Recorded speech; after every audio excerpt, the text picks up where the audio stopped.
Is there a substitute for force in international relations? International Conciliation, Special Bulletin, New York, American Association for International Conciliation, 1916. 15 pages. 1. The question, is there a substitute for force in international relations, implies a serious ambiguity which, if not clearly understood at the outset, will greatly hamper our understanding of the real issue involved. Those who raise this question really mean by force, not persequa force, but only the frequent and unrestrained resort to armed force for settlement of international disputes.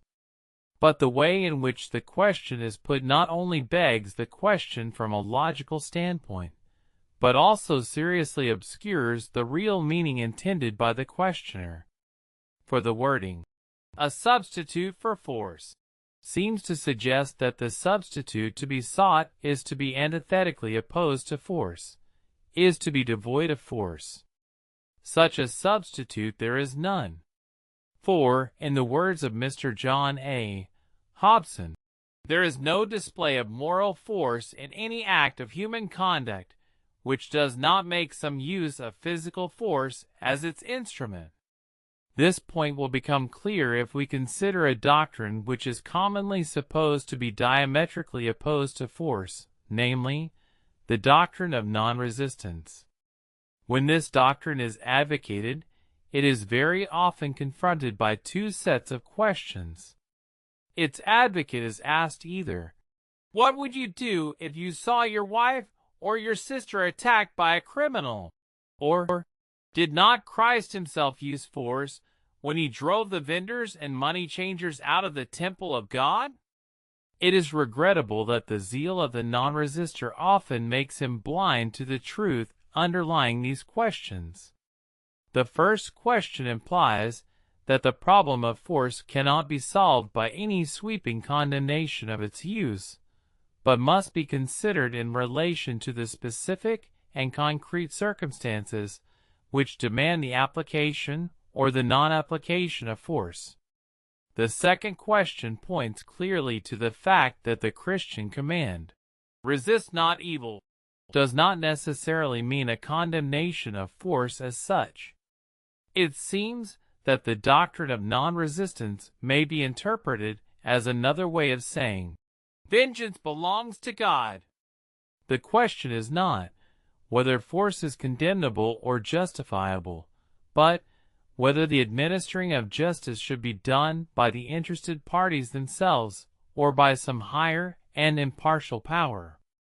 In recent discussions on this doctrine, it has been often pointed out that this principle implies no total denial of force, but only a firm belief that the attitude of passivity is capable of leading the offender or the criminal into repentance and goodness. It is this belief which has led some writers to call this doctrine that of super-resistance, or effective resistance. The non-resistance doctrine, says Professor John Dewey, can only mean that given certain conditions, passive resistance is a more effective means of resistance than overt resistance would be. I have indulged at some length in discussing the doctrine of non-resistance, because I believe that much of the vagueness and confusion in current discussion of international problems has been due to a misunderstanding of the real nature and place of force in human society. The point I wish to make clear by the foregoing discussion is that it is futile to look for an international policy which shall not involve the use of force, that even the so-called doctrine of non-resistance is notorily a condemnation of force as such, and that the search for a substitute for force can only mean seeking a substitute for the most crude form and most wasteful use of force. 2. What is wrong with the international situation is not that force prevails, but that force does not prevail. In the present war, we are witnessing the most stupendous manifestation of force that has ever happened in human history. And yet, What has this tremendous display of force so far accomplished? Has the 21 months World War resulted in more than a deadlock on all battlefronts? Will all the unprecedentedly great sacrifices of lives and property, all defeat and victory, be able to settle any of the questions which somehow drove the nations into this war 2 years ago? The truth is that the nations have not yet learned how to make force really count for something in international relations. They have only been lavishing their available forces in a most wasteful manner, with the least returns. Why has force of such an unprecedented magnitude yet been unable to secure peace and order, to achieve the ends for which such force was manifestly intended?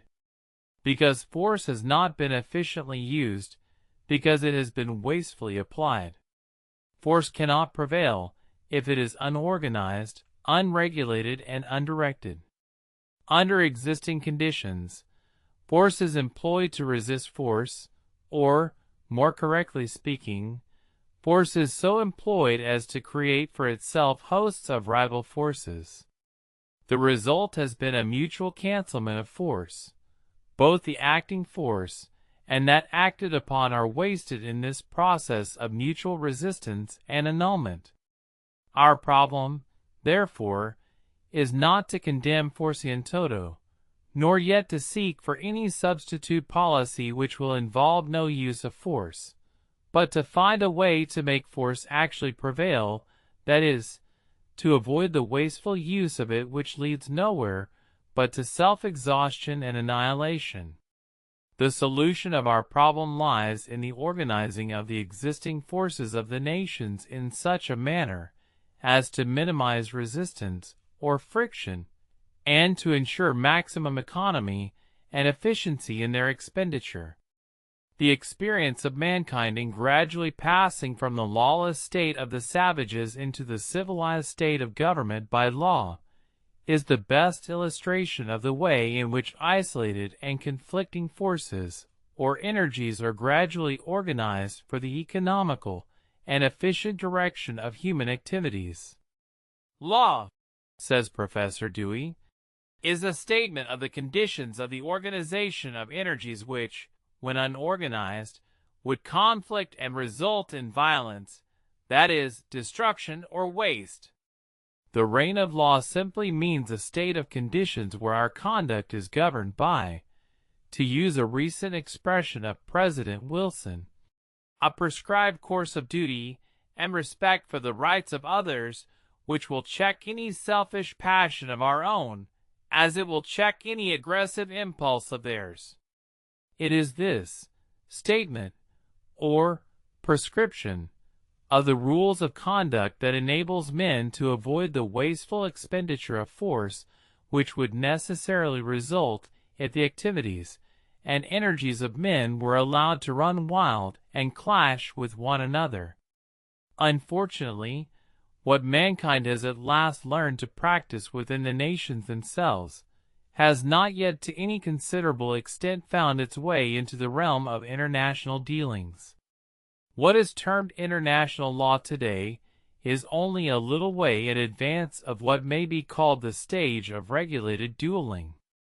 The few provisions for pacific settlement of international disputes have not been extensively applied by the nations, and 14 years' reign of international law under the Hague Conventions has not only failed to avert the present world calamity, but also failed to effectively regulate the conduct of war in the relations both between the belligerents themselves and between belligerents and neutrals. Since the outbreak of the present war, however, there has developed, especially in the English-speaking world, a fairly wide recognition of the fact that the only way to safeguard civilization from repeating any such calamity lies in some international arrangement or organization for pacific and judicial settlement of disputes. Such opinion has found exponents not only in many of the publicists who have given thought to the international situation, but also in such official representatives of powerful states as Premier Asquith and President Wilson. The latter, in his speech before the League to Enforce Peace, declared his desire for a universal association of nations to maintain the inviolate security of the highway of the seas for the common and unhindered use of all the nations of the world, and to prevent war, begun either contrary to treaty covenants or without warning and full submission of the causes to the opinion of the world. In short, many there are who have come to realize that the failure to organize the conflicting forces of the nations for some definite common purposes has been the fundamental cause of international strife, insecurity, and war, and they have also realized that such stupendous waste of energy, vitality, and resources as we witness today cannot be prevented until there is found some method of direction and organization for a less wasteful and therefore more efficient expenditure of the force of the nations. 3. We have so far arrived at the conclusion that in order to make force work effectively in achieving the contemplated ends of peace and security, we must seek to convert the now isolated and conflicting energies of the nations into some organized form, into some form of international association under a prescribed course of reciprocal duties and rights. We may now consider the directions in which the future task of organizing the forces of nations may possibly and profitably proceed. Such a discussion can best be undertaken by reference to the present status and defects of the law of nations. First, it seems that in the coming international arrangement, the scope of the category of justiciable disputes should be greatly enlarged. At present, only disputes of an international nature involving neither honor nor vital interests, and arising from a difference of opinion on points of fact, are justiciable or arbitrable. This naturally excludes from the process of juridical settlement many of the disputes which are most likely to lead the nations into war. Furthermore, each nation is at liberty to declare that in its opinion the dispute does not belong to the category of disputes which can be submitted to compulsory arbitration. Thus an insult to a flag may be a question of honor, and a boundary dispute between Great Britain and Venezuela may be a matter of vital interest to the United States. It seems therefore necessary to the permanent interest of the world to gradually enlarge the category of justiciable disputes, so that many of the cases now beyond the reach of international law may be made either arbitrable or at least subject to inquiry and conciliation by an international commission. In this connection, it is encouraging to note that the treaties negotiated by ex-Secretary of State Bryan with the several powers on the subject of an international commission of inquiry provide that all disputes between the contracting parties, of every nature whatever, which diplomacy shall fail to adjust, shall be submitted for investigation and report to an international commission. It is to be hoped that this principle will find wider application in international law than it has heretofore received. Without some such extension of jurisdiction, the law of nations can only strain at a gnat and swallow a camel. In the second place, the charge has often been made that international law is itself imperfect and uncertain, and does not cover the needs of the times. One illustration is the fact that international law has not been able to keep pace with the rapid increase of new weapons of warfare, such as are being used in the present war. It is also silent on such important subjects as the definition of spheres of influence by certain powers in the backward states, or the definition of the so-called war zones in neutral territory by belligerents, neither of whom the suffering neutral is in a position to resist. It seems therefore evident that, in order that international law may guard itself against archaism and against evasion through its own loopholes, there must be frequent periodical revision and codification of the law, or, better still, some form of international legislature which shall periodically meet and progressively extend the law over fields which it does not now cover. In the third place, the most serious weakness of international law is that it has no effective means of enforcement. Without enforcement, which Professor Roscoe Pound calls the life of law, international law is not much more than a mere scrap of paper. Under existing conditions, a nation might refuse to submit a justiciable case to arbitration, or it might decline to accept or carry out an arbitral award which went against its interests. In case of unarbitrable disputes, a nation might refuse to submit to inquiry. It might actively prepare for eventual resort to arms during the prescribed period, or it might refuse a pacific settlement after the Commission has made its report. Any one of these recalcitrant acts will suffice to render a reign of law impossible. To remedy this defect of the existing law of nations, it has been proposed that some kind of sanction should be provided in the form of a concerted use of the economic and military forces of the signatory powers against any transgressor of the law.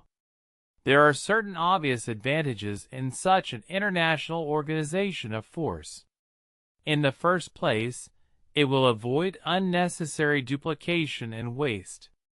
It is the indispensable condition of a general reduction of armaments. It will free the nations from the alleged necessity of each so arming itself as to be stronger than every other. Secondly, it will minimize the use of force. Where the object of employing force is clearly defined and understood, where, as some writer has put it, all the cards are on the table, where a breach of public law carries with it a possibility of public punishment, there we have the beginning of a reliable structure to safeguard civilization from sudden and periodic breakdown. Thirdly, the combining of the forces of the nations for the enforcement of public law and maintenance of peace will perhaps have an educative value in inculcating the sentiments of international solidarity and goodwill. At least it will tend to liberate the nations from those artificial barriers and prejudices which now prevail. 4. But, while readily admitting the advantages of an effective sanction of international law, we must not ignore the indispensable preliminary conditions without which no international organization can ever hope to succeed. One of these conditions is that there must be a sufficiently strong body of interests which demand the enforcement of the law. At present, there are a number of practical interests of an international nature. Of these we may mention commerce, finance, investment, communication, transportation, the freedom of the high seas, immigration, and the exchange of labor.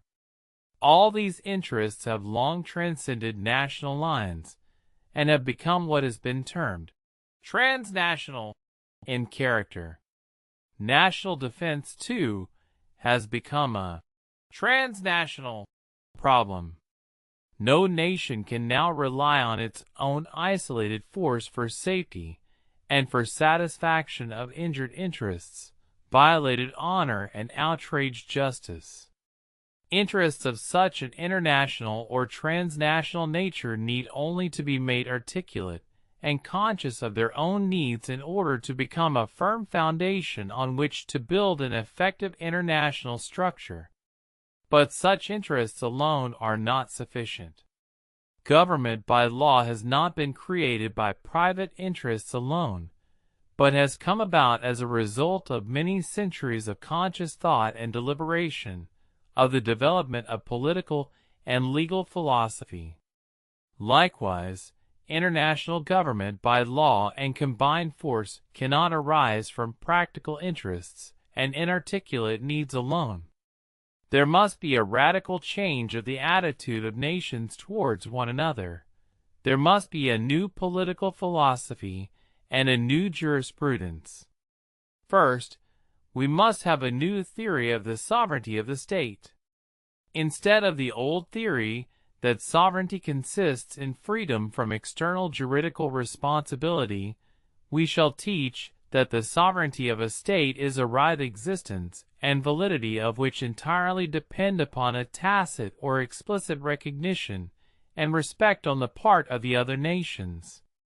As a right valid only by reciprocal understanding and recognition, the sovereignty of the state is not impaired but strengthened by becoming a member of a society of sovereignties. We must also, in this revolution in international thinking, gradually modify our nationalism. Instead of, right or wrong, my country, we must regard the state as merely one of the many groups to which the individual belongs and which, to use the words of Professor Harold Lasky, must compete for his allegiance just like his church or race or trade union, and when conflict arises, the choice of the individual must be made on moral grounds.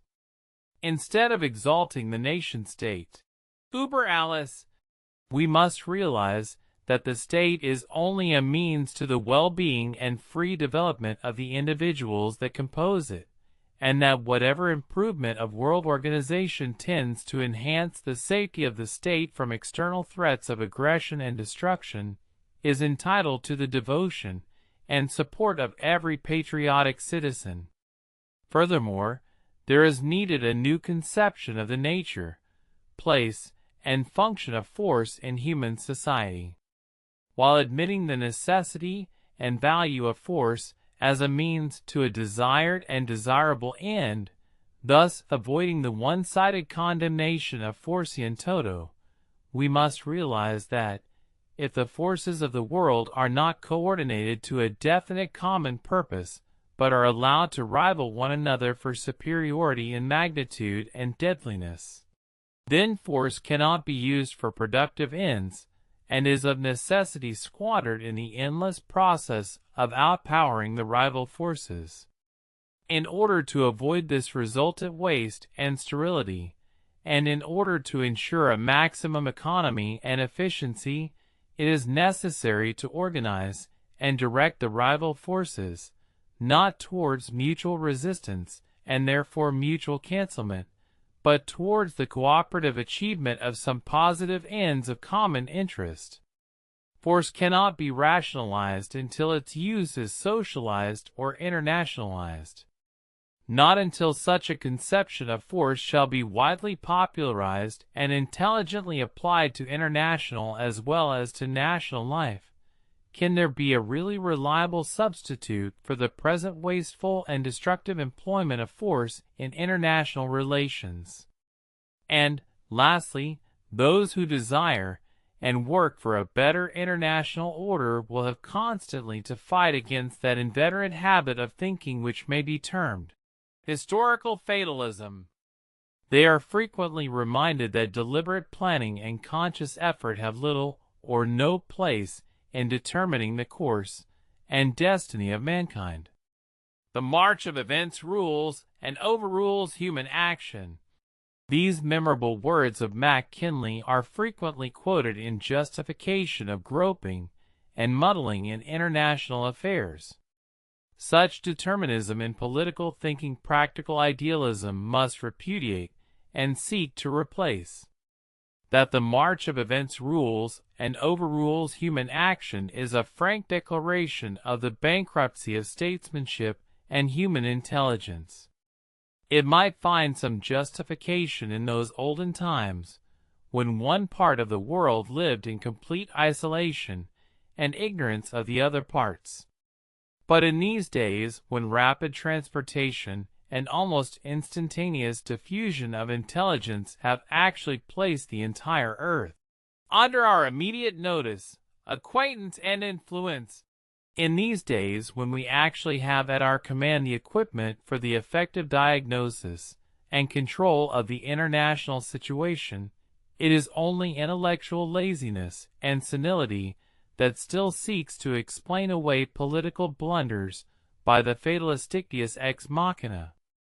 Never before has traditional statesmanship, The statesmanship of drifting along with the tide of time and events wrought so much devastation and suffering to the world. Never before has the possibility of conscious planning and control of international relations appeared so well within the power of human intelligence and resourcefulness. Shall we, then, again permit our statesmen to muddle through and be hurled along by the march of events, ever comforting ourselves with the thought, after us, the millennium? The Pacific changes color. The Chinese Mercury. January 1937. Volume 1. Number 1. Pages 44 to 45. With Japan, Russia, and China as main actors, the Pacific stage is undergoing a process of change. After the World War, until September 18, 1931, when Japan captured Manchuria, Japan's supremacy in the Far East was an established fact. For 7 years, from 1914 to 1921, Japan ruled the Far East almost without a rival. In 1915, she forced on China the notorious 21 demands. For years later, in 1919, despite the vigorous protest of the Chinese, she was given by the Allied powers the right of free disposition of the former German concessions in Shantung. The Washington Conference was called to check the flood of Japan's preponderant power in the Far East, but achieved a negative result. During the first 10 years after the conclusion of the Washington Treaties, in 1921 Japan's power reached a new peak. Since 1931, however, there has been a shift of power in the Pacific, and Japan's supremacy no longer remains an undisputable fact. As the result of Japan's violence committed in Manchuria, new forces of great import have emerged. First, Russia has become a first-rate power in the Far East. Since 1931, the Soviet Union has brought up a huge army estimated at between 300,000 and 500,000 well-trained and equipped men for defense work in the Far East. She has developed the strongest air force in the world. Her air fleet figured at more than 7,000. Her submarines and destroyers stationed in the Pacific are said to have quintupled. Finally, she has constructed 7,000 miles of new railways along the Mongolian and Siberian borders, and has double-tracked 3,000 miles of railways already existing. Secondly, the rearmament of the non-Asiatic nations bordering the Pacific or having possessions there is being rapidly pushed forward. The construction of the British naval base at Singapore was resumed after the Sino-Japanese War at Shanghai early in 1932 and is drawing to its completion. New Zealand and Australia, having never dreamed of the necessity of arming, are now vigorously mapping out their schemes of coastal defense. Each recruits an enlarged militia, manufactures its own planes, and extracts gasoline from coal and shale. This chain of nations newly armed or rearmed constitutes another new force in the Far East. Also, it is the net result of Japan's aggression in Manchuria. Thirdly, there is the revival of China, which is even more important than the above two forces. Under the national government at Nanking, the country has been united. National reconstruction has made headway in many directions. Generally, it may be grouped under the following 3 phases. 1. Improve physical unity of the country, as expressed in the increased network of railroads, large-scale construction of highways, and the opening of various air routes.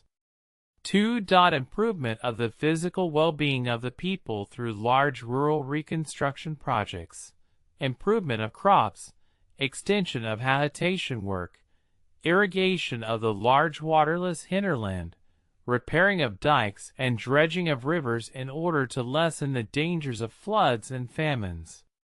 3. Extension of educational and cultural work, particularly the introduction of obligatory elementary education for each child for a period of 1 year, and the adoption in 1921 of one widely spoken dialect as the national language to be used in all schools, replacing the classical written language, which was not understood by the masses. Under the present circumstances, a war with Japan is inevitable, as China can find no other way out for her existence. For 25 years, I had been a pacifist, and my friendship for Japan had withstood the seizure of Manchuria and Japan's other warlike acts. Since June 10, 1935, I have been converted into a champion for armed resistance.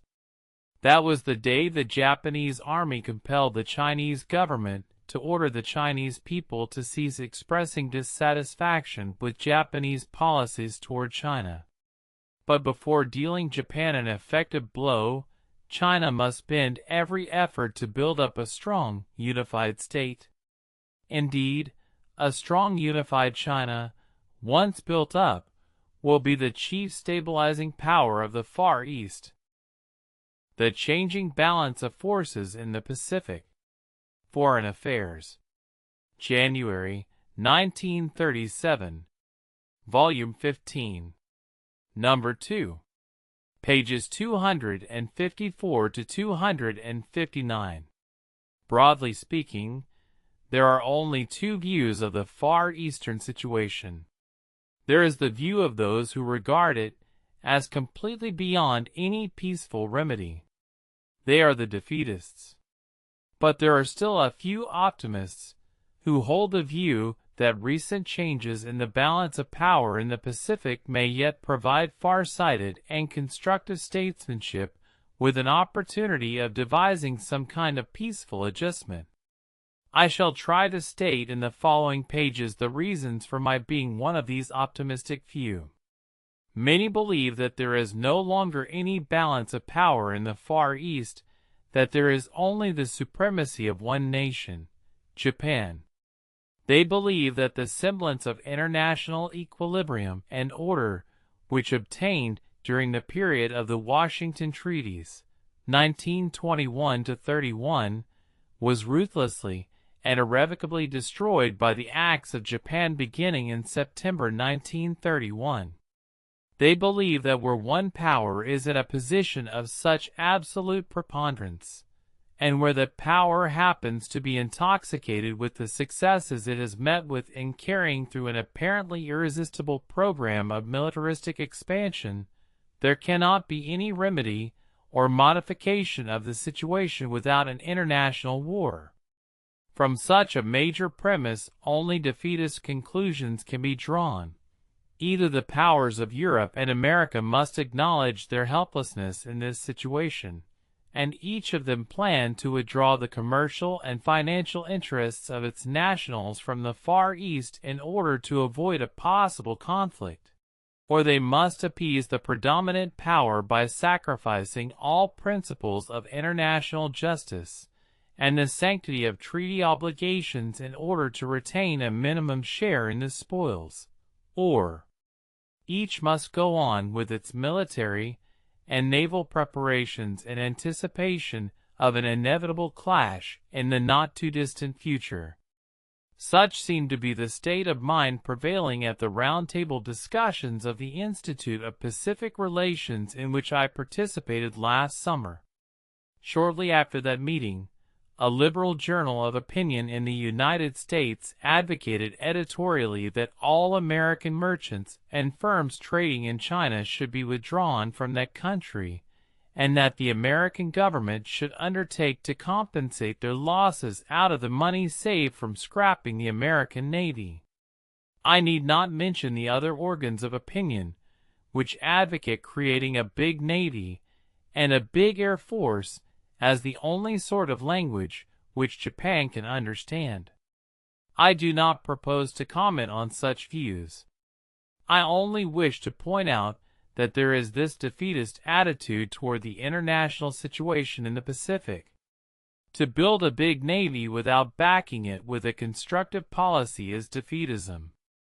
To advocate the abandonment of the principle of non-recognition, the only surviving reminder of the sanctity of a set of great and idealistic treaties, is defeatism.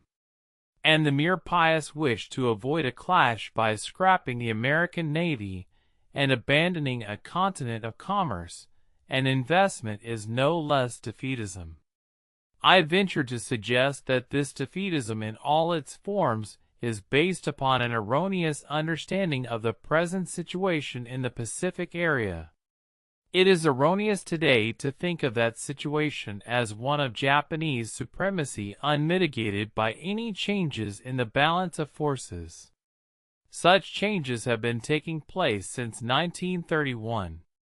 The plain historical truth is this: Japan's supremacy in the Far East was a fact in the period of 17 years from 1914 to 1931, but since 1931 it no longer has been a fact.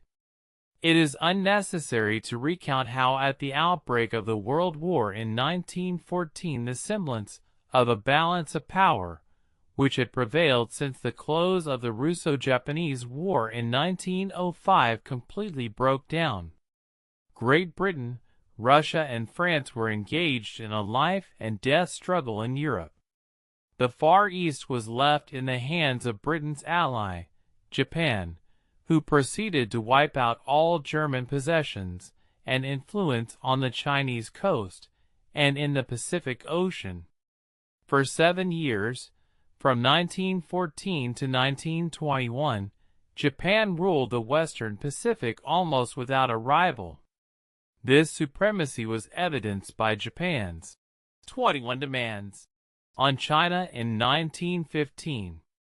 It was still more clearly evidenced at the Peace Conference in 1919, when the victorious Allies, against the nationwide protests of the Chinese people, and against a worldwide sentiment for the Wilsonian principle of self-determination, conceded to Japan the right of free disposition of the former German concessions in Shantung.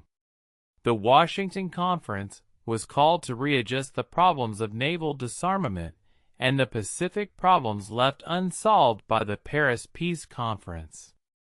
It had a direct bearing on the Pacific situation in 4 ways. First, the question of Shantung was amicably settled between China and Japan. Secondly, the 8 signatory powers, other than China, of the 9-Power Treaty pledged themselves to respect the sovereignty, the independence, and the territorial and administrative integrity of China, to provide the fullest and most unembarrassed opportunity to China to develop and maintain for herself an effective and stable government, and to refrain from taking advantage of conditions in China in order to seek special rights or privileges which would abridge the rights of subjects or citizens of friendly states, and from countenancing action inimical to the security of such states. Thirdly, the Anglo-Japanese alliance was not renewed, and its place was taken by the 4-Power Treaty. Fourthly, the ratio 5-5-3 was adopted for the naval strengths of Great Britain, the United States, and Japan, respectively. While it is true that the Washington treaties aimed at the establishment of a set of new checks and balances on Japan's preponderant power in the Far East, it is no less true that the supremacy of Japan was never in fact curtailed by the actions taken at Washington. On the contrary, Japanese power in the Pacific was never greater than during those first 10 years after the Washington Treaties, 1921 to 31. The real result of the conference was to rectify some of the most pressing troubles between China and Japan, remove much of the tension between Japan and the other naval powers, and thereby secured Japan's preponderant position in the Western Pacific by practically legalizing it. There is such a thing as power becoming greatest when it is made innocuous. The best example is the supremacy of the United States in the Western Hemisphere. Japan's position in the family of nations was the highest when she abided by the results of the Washington Conference and remained one of the Big Four in the League of Nations. Since she began to abuse that power in 1931, and particularly since she withdrew from the League in 1933, she has not again attained her former heights of power and prestige. Thus we may say that the supremacy of Japan in the Far East was not only true of the period of the World War and the years immediately following its conclusion, but also true of the 10 years after the Washington Conference. While the League Covenant and the Washington Treaties and the Pact of Paris prevailed, there was no balance of power in the Pacific. There was only a new world order, or at least the semblance of it, within which Japan was tacitly acknowledged by all as the undisputed leader in the Far East and in the Western Pacific. But since September 18, 1931, that is to say, since Japan's militarists started their aggressive campaigns in Manchuria, in Shanghai, and in North China, what a tremendous change has taken place. By those acts of aggression, Japan threw into the discard the whole post-war machinery of peace. Japanese power ran wild. It upset not merely the East, but the entire world. It destroyed that semblance of international order which alone had legalized and tacitly protected Japan's supremacy. What are the new factors brought forth since 1931 as a result, at least in part, of Japan's violent action? In the first place, Soviet Russia has come back to the Pacific as a first-rate military power. At the time of the Washington Conference, she had not yet been recognized by the other powers. She was neither a participant in the conference nor a signatory to the Washington Treaties. But since 1931, the Soviet Union has brought to the Far East a huge armed force estimated to include between 300,000 and 500,000 finely trained and well-equipped men. She is developing one of the greatest air forces in the world. Since 1931, her submarine and destroyer fleet in the Pacific is reported to have quintupled, and the Coast Guard fleet to have increased 11-fold. In these years, she has constructed about 7,000 miles of new railways along the Mongolian and Siberian borders, and 3,000 miles have been double-tracked.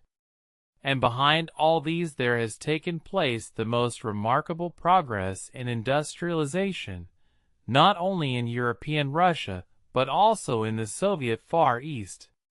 In other words, Russia has now definitely returned to the Pacific area as a fully armed power.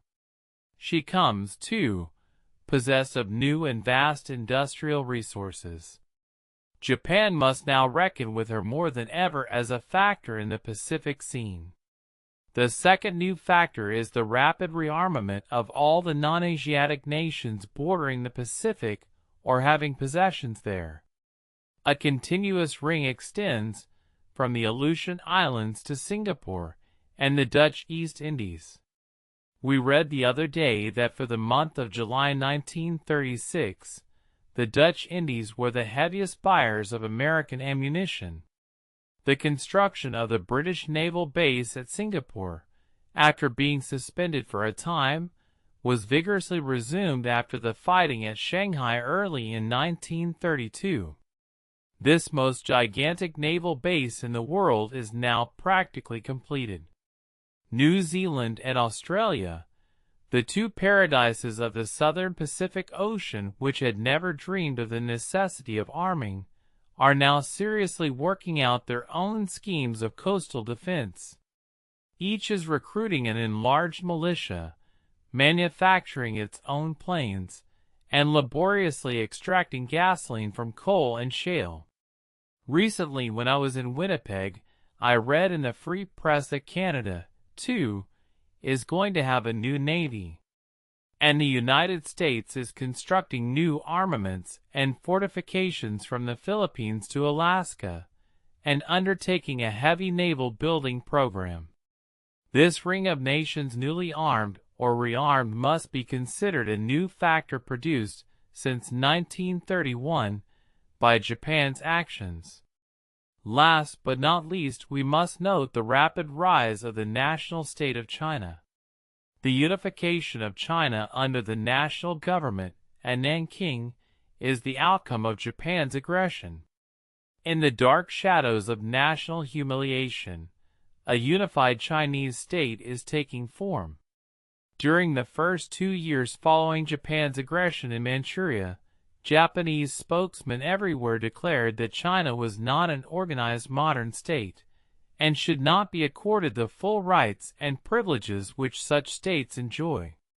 In the last 3 years such pleadings have ceased.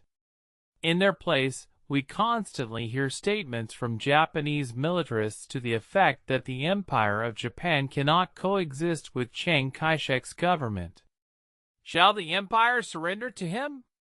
Or shall it crush him? Such were the alternatives stated recently by General Tada.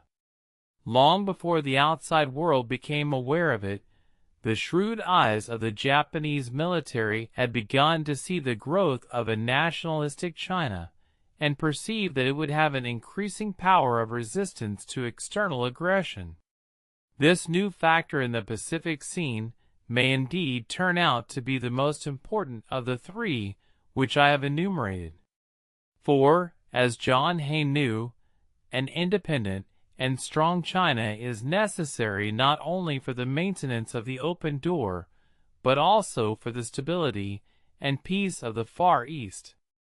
For over 30 years China failed to live up to Hay's expectations. Now she is earnestly endeavoring to qualify herself as one of the stabilizing forces in Asia.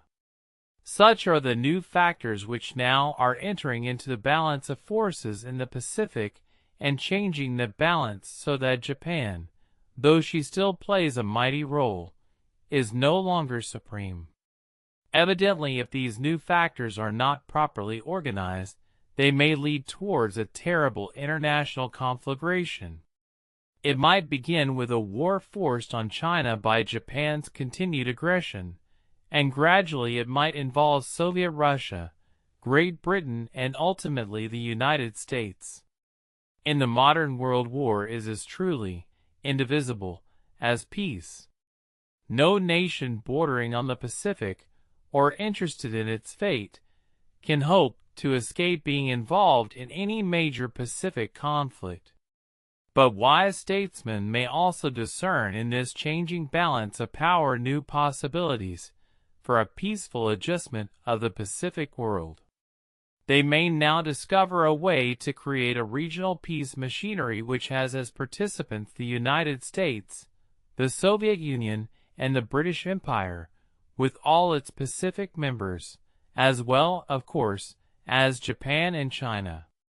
What is certain is that the alternative to such a peaceful collective arrangement will be another world conflagration, the magnitude and the horror of which will be beyond anything we now envisage in the boldest stretch of our imagination. The issues behind the Far Eastern conflict. Pamphlet. New York, China Institute in America, 1937. 8 pages.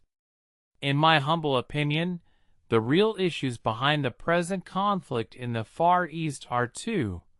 First, the clash of Japanese imperialism with the legitimate aspirations of Chinese nationalism, and secondly, the conflict of Japanese militarism with the moral restrictions of a new world order. The primary issue behind all the fighting and slaughtering and bombing, which you read every day during the last 3 months, is Chinese nationalism driven into a desperate resistance against an external aggression which apparently knows no limit. Nationalism is a new word in the Chinese dictionary, but national consciousness has never been absent in Chinese history. It has its firm foundation in the racial, cultural, and historical unity of her vast population. It always asserted itself whenever China came into contact with a foreign race or culture, especially in those historic periods when she was conquered by a foreign invasion or dominated by an alien civilization. It was Chinese national consciousness that gradually revolted against Buddhism as an alien religion and finally killed it. It was Chinese nationalism that overthrew the Mongol Empire and drove the Mongols beyond the deserts. It was Chinese nationalism one which brought forth the numerous anti-Manchu secret societies and open revolts in the 18th and 19th centuries, and which finally overthrew the Manchu monarchy 26 years ago. Frankly and truthfully speaking, what Japanese apologists loudly advertise to the world as anti-Japanese sentiments and acts in China is simply Chinese nationalism resenting and resisting the real and undeniable aggressions of a foreign power, Japan. And insofar as the aggressions are real, Chinese resistance is justifiable and justified. That is why China is having the sympathy of almost the entire world on her side during this war. In each and every case of outburst of anti-Japanese feeling or anti-Japanese boycott, there was invariably a long series of Japanese aggressions preceding it. It was the presentation of the famous 21 demands, with a threat of war, that was responsible for the anti-Japanese boycotts of 1915. It was the Japanese refusal to restore Shantung to China at the Paris Peace Conference in 1919 that was responsible for the birth of a nationwide student movement in China, which revived the anti-Japanese boycotts, and which had great influence in contributing to the success of the nationalist revolution of 1925 to 1927.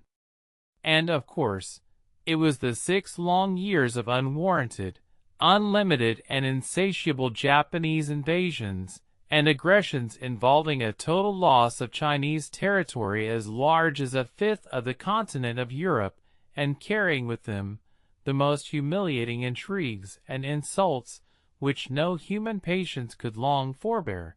It was these 6 years of most bitter and acute suffering of my people that is now bursting, boiling and burning behind this undeclared war in China. The issue, therefore, is pure and simple. It is Chinese nationalism resisting Japanese invasion. It is the Chinese nation fighting for its very existence. It is unnecessary for me to develop the thesis that a healthy and normal growth of Chinese nationalism is necessary to the stabilization of the peace of the East. It has been pointed out that, wherever there is a vast country rich in resources but weak in government and self-defense, that country is sure to become a center of international strife, an arena of imperialistic powers fighting for special concessions and privileges.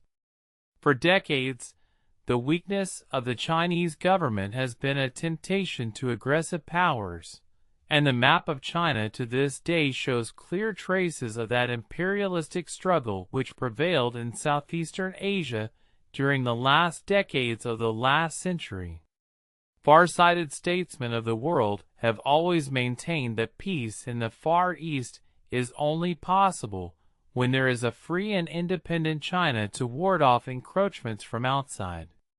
That was the idea underlying John Hay's open-door policy in China, and that was undoubtedly the political philosophy behind the Nine-Power Treaty of Washington, under which the signatory powers pledged to respect the sovereignty, the independence, and the territorial and administrative integrity of China, and to provide the fullest and most unembarrassed opportunity to China to develop and maintain for herself an effective and stable government.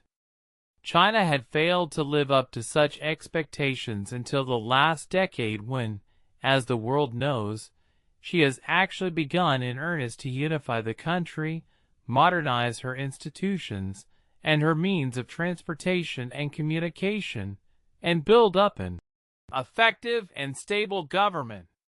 But our nearest neighbor won't tolerate this endeavor on the part of China. Indeed, she has done everything possible to prevent the rise of a modern national state in China. China needs peace, but Japan gives us 7 wars in 6 years. China wants unification, but Japan insists upon tearing China asunder and setting up bogus governments everywhere under Japanese control. China needs financial and technological assistance from all friendly powers, but Japan openly declared to the world on April 17, 1934, that she would not tolerate any concerted help to China, even in the name of financial and technical assistance. China needs an effective and stable government, but Japan's military authorities have repeatedly declared that the Nanking government under Chiang Kai-shek must be crushed at any cost. In short, Japan cannot allow a unified and modernized China to exist, and she has openly avowed her determination to crush it. She has been doing it for all these years, and she is doing it now on a much grander scale.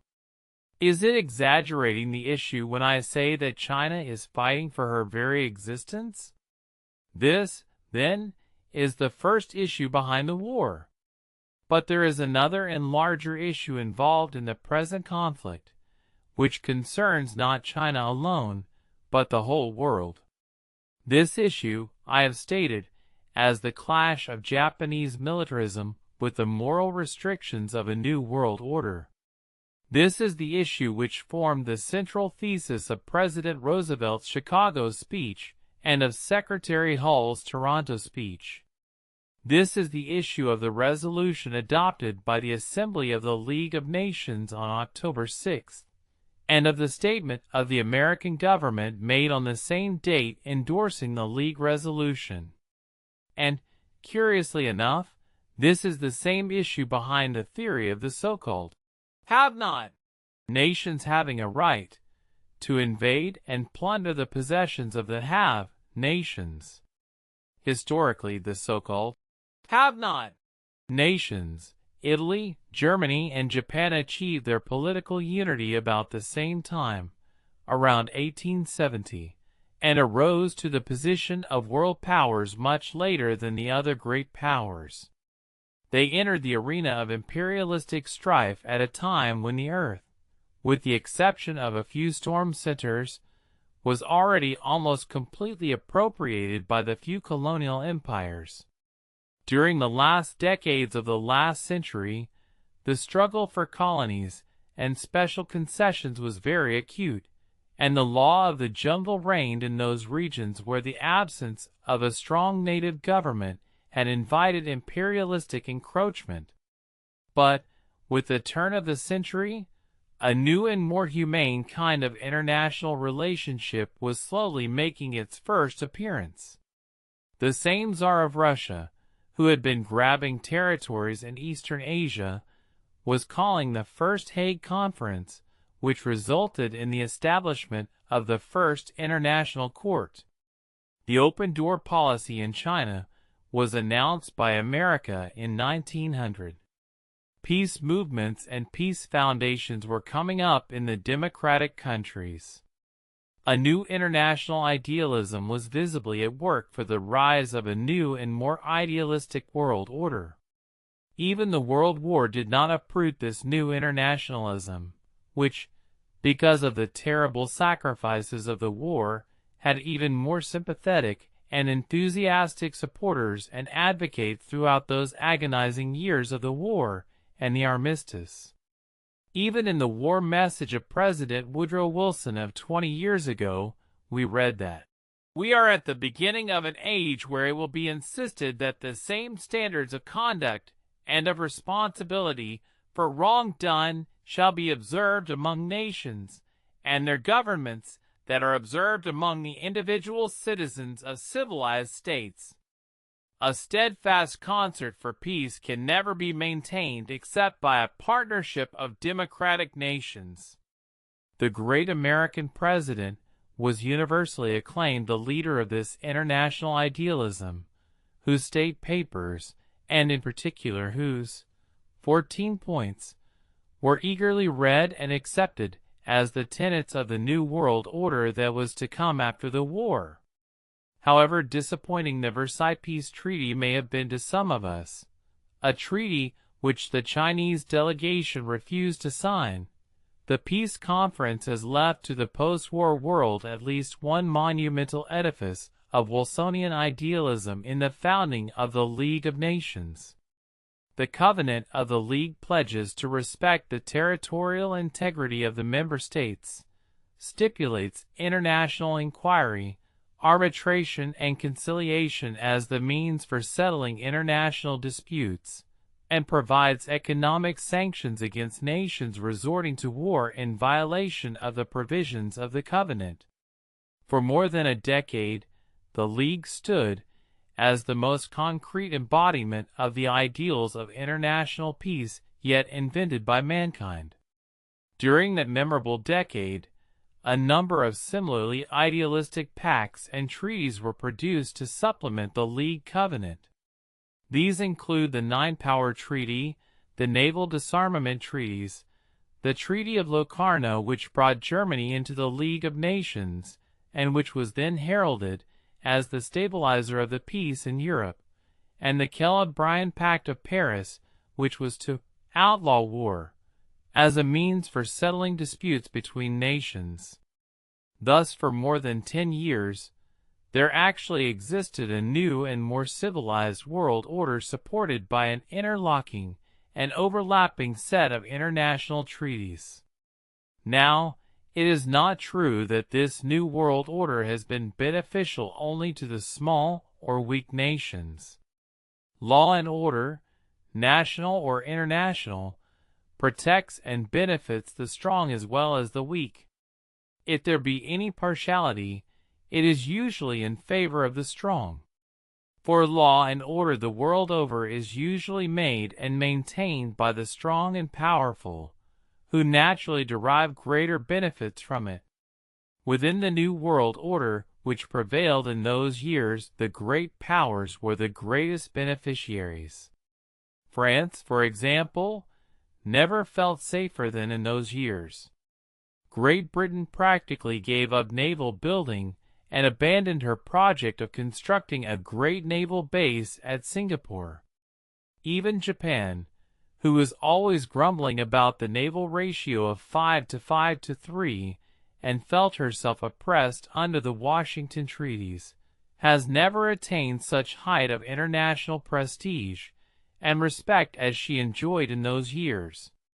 She sat in Geneva as one of the Big Four, permanent members in the Council of the League, and she was the undisputed supreme power of the Western Pacific, where she enjoyed her new possessions in the Mandate Islands, and where her navy was strategically invincible. Unfortunately, there were certain militaristic groups in certain countries who found the restrictions of this new world order to be detrimental to their aggressive ambitions, and who were determined to destroy them at the earliest possible opportunity.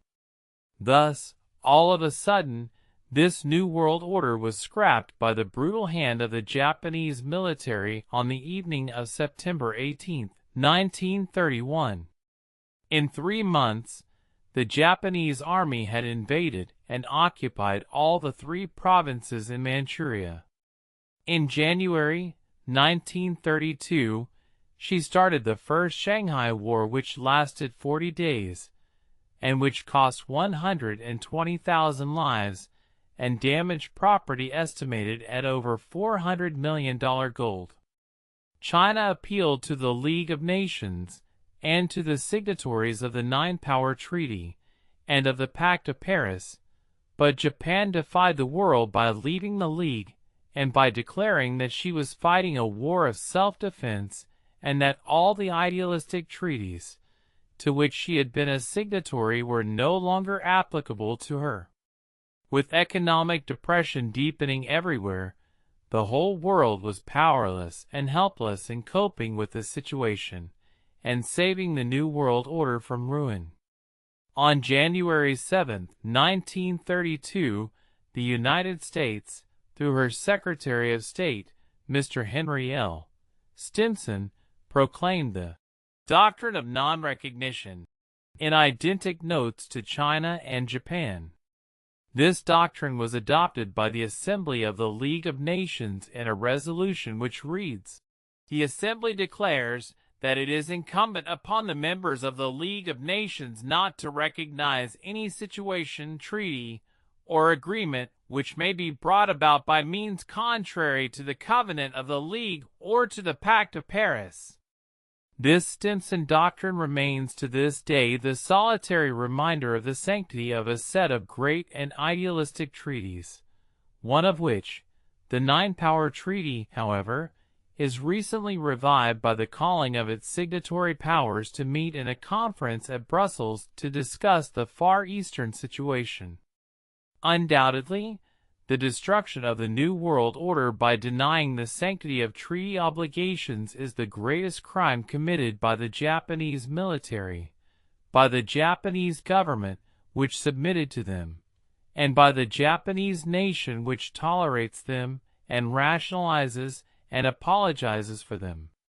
By her acts of violence, Japan has released all forces of violence which had been placed under check within the New World Order.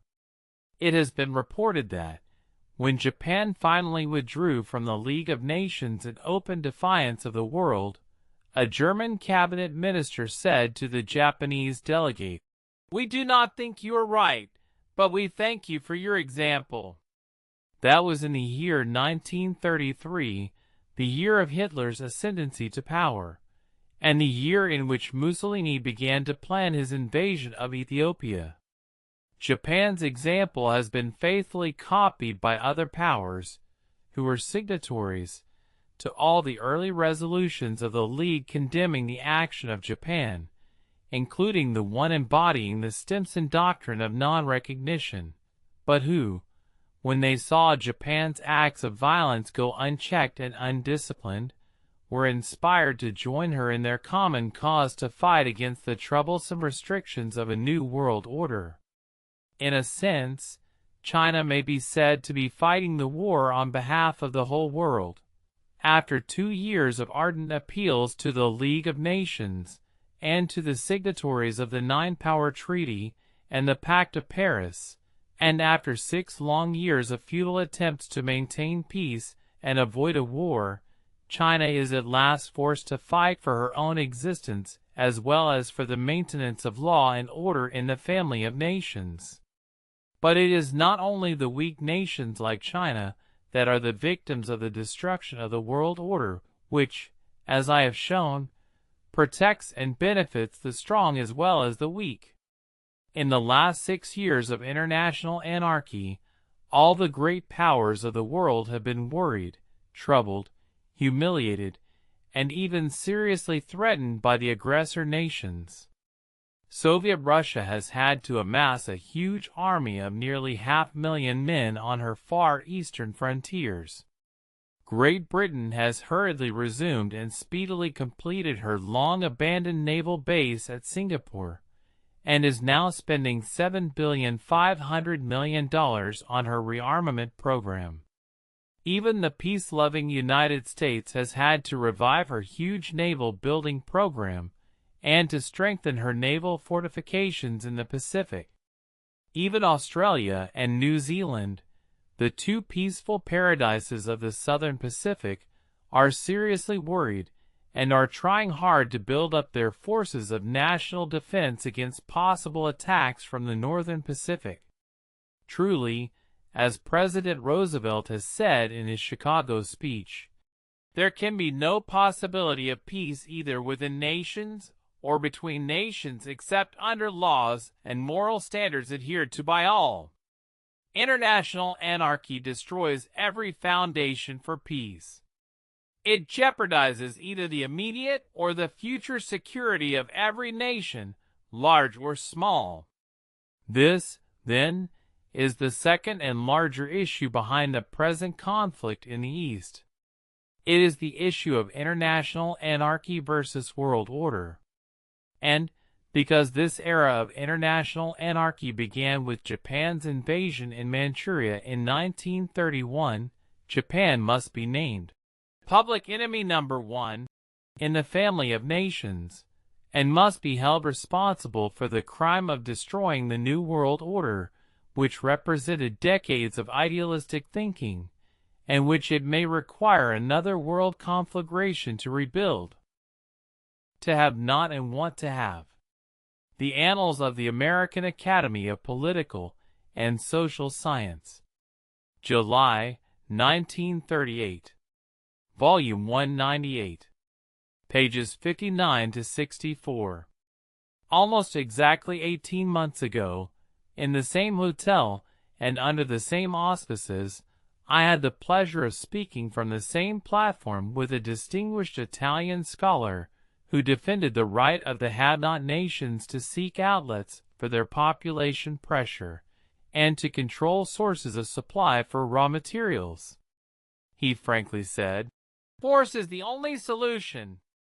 The inferior races must be sacrificed for the benefit of the strong." These words, which still ring in my ears, sum up the philosophy of force as preached by the dictators and apologists of the aggressor nations which choose to call themselves the have-nots, as if to have not would somehow justify their right to plunder the haves. They have been saying to the world, to have not and want to have, the only way is by the use of military force. Down with the status quo, and down with every form of international order which recognizes and protects the status quo. And all the inferior peoples, meaning the weak and the militarily ill-prepared, must be sacrificed for the sake of the strong. What has happened in the world during the last 7 years, ever since the first acts of Japanese aggression in China in September 1931, is nothing but this philosophy of force of the so-called have-not nations being ruthlessly but methodically tested out in actual application. It is the purpose of this paper to point out that this philosophy is economically unreal, politically self-defeating and suicidal, and philosophically impossible. As I come from a country which is one of the victims of this barbaric philosophy, I shall draw most of my illustrative materials from the far eastern regions of conflict. The population question. Let us first take up the problem of population pressure. Population pressure is solved by birth control, by voluntary immigration, by increased productivity of the soil, and by industrialization. Military conquest and political domination of territories already densely populated or climatically unsuited to large-scale immigration have never contributed much towards solving the population problem. Japan, for instance, has possessed Formosa for 43 years, but the Japanese population there is only 264,000 in a total population of 5 million, that is, 5.2%. She has had Korea for 30 years, but the Japanese population in Korea is 560,000 in a total of 21 million, i.e., 2.6%. She has had dominating influence in Manchuria for over 30 years, ever since the Russo-Japanese War, and has completely occupied it for the last 7 years. But before 1931, the Japanese population in Manchuria was always below 1% of the total population, and even since 1931, while the number of Japanese soldiers, officials, and job seekers has greatly increased, the actual number of agricultural immigrants to Manchuria has been only 5,000. And this in spite of several large-scale government subsidies, to encourage agricultural immigration to Manchuria. After all, immigration must be a voluntary affair, and its success largely depends upon the ability of the immigrants to survive the new climatic conditions and compete economically with the indigenous population. The Japanese agricultural immigrant is never at home in the severe climates, and as an individual, he is not able to compete successfully with the Chinese farmer or trader. Therefore, 30 years of military conquest and political domination in Formosa, Korea, and Manchuria have not helped to solve the Japanese problem of population pressure. It seems quite clear that, after all, much of the talk about population pressure is unreal, and is entertained only as a thin justification for naked territorial aggression, for it is an undeniable fact that the have-not nations are the very nations which are consciously and most energetically encouraging rapid growths in their population. Only yesterday, March 31st, we read Mussolini expressing his great satisfaction in the fact that within the current year Italy will have 44 million inhabitants, and in 10 years it will attain in its home territory alone 50 million. And the explanation is not far to seek, for Mussolini said in the same speech, "Without men the battalions cannot be made, and it takes many men to make big battalions." Certainly Japan, which prohibits the sale of birth control literature and appliances, and which repeatedly refuses to permit Mrs. Margaret Sanger to land in Japan, is not really worried about the pressure of population. The question of raw materials. Next, I wish to point out that it is equally fallacious to say that it is necessary for a nation to rely upon force for ensuring supplies of raw materials. It is a generally accepted truism that, in time of peaceful and normal commerce, raw materials of all nations are open to all who can pay for them. A nation like Japan, which imports rubber, oil, iron ore, pig iron, scrap iron, tin, lead, nickel, and aluminum from foreign countries, is always welcomed as a best customer. No force or political domination is necessary to ensure the constant supply of all needed materials for her industries. Moreover, it does not pay a nation to replace the normal supply of raw materials by artificially and politically creating new sources, because such attempts at economic self-sufficiency often lead to ill-feeling, resentment, and retaliation on the part of old suppliers of such materials. Suppose Japan can control North China and convert it into a politically dominated region for increased production of cotton and wool, which shall in the not-too-distant future replace a great portion of her present import of cotton from America and India, and of wool from Australia. The economic dislocation thus created in the cotton and wool countries will naturally produce international reactions, the seriousness of which no amount of economic gain can easily offset. And, after all, it is physically impossible for any nation, or even for any economic bloc of nations, to secure political control of all possible sources of raw materials. That is to say, strictly speaking, economic self-sufficiency is impossible. Even the United States must depend upon the outside world for rubber, tin, nickel, and manganese. Even the Union of Soviet Socialist Republics is deficient in rubber, tin, bauxite, and nickel. Even the British Empire has to rely upon outside supply of petroleum and cotton. The case of Japan is even more serious. By conquest of the whole of Manchuria, she can increase her supplies of coal, iron ore, timber, salt, and soybeans. But she needs cotton, wool, coking coal, and more iron and coal.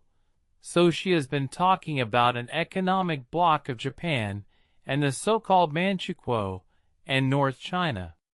Suppose she secures complete control of North China, which I am sure she cannot. It will take decades to develop the new supplies of cotton and wool, and it will take stupendous capital investments to develop mining and new transportation in order to make the coal and iron of Shanxi and Shenxi accessible to Japanese industry. But even then, she will have further to conquer southwestern China in order to control the supply of antimony, tungsten, tin, and wool oil. And suppose she could complete her Chinese conquest, which, again, she cannot, she would still be completely lacking in oil, rubber, potash, bauxite, and nickel, and partly deficient in copper, lead, zinc, phosphates, and wool. The logical conclusion of economic self-sufficiency is the conquest of the whole world. Political ambition. Apart from its economic absurdities, the force philosophy of the have-nots is politically suicidal. As a matter of historical truth, the philosophy of the have-nots is essentially political in nature and origin, its economic doctrines being largely superimposed rationalizations. It is absurd, for example, to talk about population pressure and at the same time actively encourage population growth. Behind the economic jargon, the real motivating force is a fantastic dream of unlimited political power.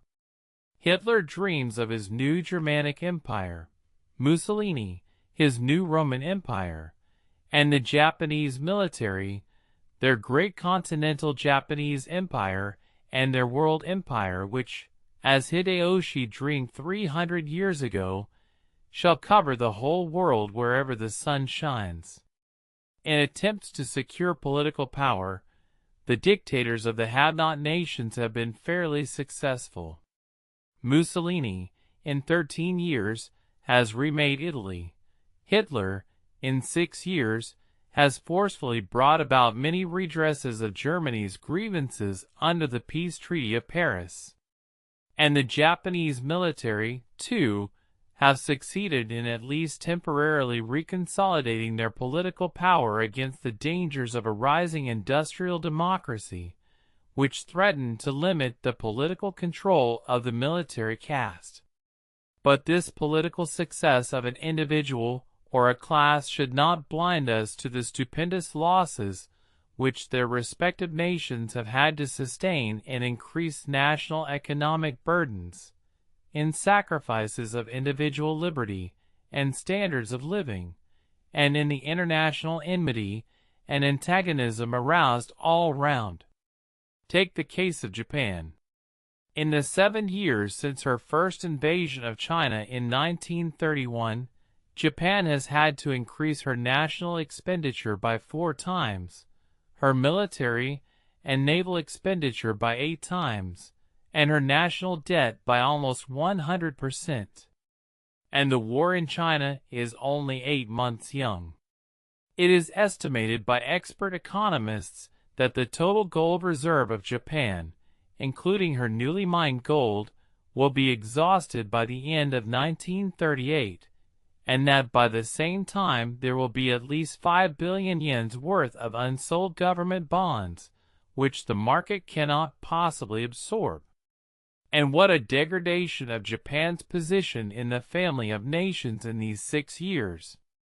Prior to 1931, Japan sat at Geneva as one of the Big Four, enjoying the honor and respect of the whole world. Now, she is the nation unanimously condemned by 60 nations as the lawbreaker, the aggressor, and the disturber of world peace. Instead of enjoying the highest respect of an ordered world, she is now finding herself in the necessity of fighting desperately in order to maintain her prestige and position. Without indulging in idle speculations as to the ultimate outcome of the war, it is safe to say at least that Japan is much worse off today than she was in 1931, and that politically she has lost everything she enjoyed before she embarked on her path of aggression. Politically, she has degraded herself from an unquestionably supreme power of the Western Pacific into one of the belligerents fighting desperately, as she herself claims, for her very existence. And it is quite possible for a nation to throw overboard almost overnight all the wonderful achievements of 6 decades of hard labor. Fallacy of aggression. Herein lies the fundamental political fallacy of this philosophy of the have-nots, which seeks to destroy the status quo in order that they themselves may have more possessions at the expense of other peoples. It fails to understand and appreciate the political importance of an international order which not merely protects the status quo of the small and weak nations, but also guarantees and legalizes the possessions, the power, and the prestige of the great and strong nations. It fails to understand that law and order, internationally as well as internally, however troublesome and inconvenient they may seem to our selfish desires, are better than anarchy and chaos. The same restrictions of law and order that restrain the strong from plundering the weak, at the same time protect the status quo of the great and the powerful. You cannot destroy the status quo of somebody else without at the same time undermining the very foundation of law and order which, and which alone, guarantees your own rights and your own security. It has taken political science a century to accept the view that there is no such thing as a natural right of the individual, and that a right is that which society or the state recognizes and guarantees an individual to enjoy against its infringement by others. It is high time for political thinkers to prove to the aggressor nations that there is no such thing as a natural right of the strong in the family of nations, that the possessions of the strong are just as much protected by a generally accepted scheme of law and order as those of the weak, that no nation, however strong, can ever feel secure in a situation of international anarchy, and that the aggressors, in their ruthless strife for more possessions by disregarding all legal restrictions and treaty obligations, are constantly in danger of losing what they already have. Where is Austria now, which was one of the great powers before 1914? And where is that great Germany now, which in 1914 was first in science and art, in education and social legislation, in technology and industry, first in all arts of peace as well as of war? Where is she now? Even the comparative success of Hitler and Mussolini in their use of force to upset the post-war status quo does not prove an exception to these general considerations. Indeed, Hitler and Mussolini are exceptions that prove the rule. Have they not been seriously troubled by the Stimson doctrine of non-recognition of situations brought about by force in violation of existing bonds of international law and order? Why is it that the recognition of Manchukuo by tiny Salvador some years ago was hailed in Tokyo as a great Japanese diplomatic success? Why is it that British willingness to reopen the question of recognition of Italian conquest of Ethiopia at the coming meeting of the League of Nations should figure so prominently in the new British-Italian negotiations? Is it not because those who have set out to destroy the status quo of the post-war world have also found it most inconvenient to have its new status unrecognized, and therefore unprotected by the very international order against which they had loudly protested? A Chinese philosopher of the 2nd century BC once told his emperor, "Sire, you have conquered the empire on horseback, but can you rule it on horseback too?" Even the aggressors themselves are demonstrating to the world that mere might does not make right, and that no nation is secure in its possessions and dominion without being recognized and legitimatized by some form of international order. The philosophy of force. This brings me to a discussion of the philosophy of force in general. The greatest tragedy in international thinking today, it seems to me, lies in the fact that both the chauvinists and the isolationist pacifists agree in their reliance upon force.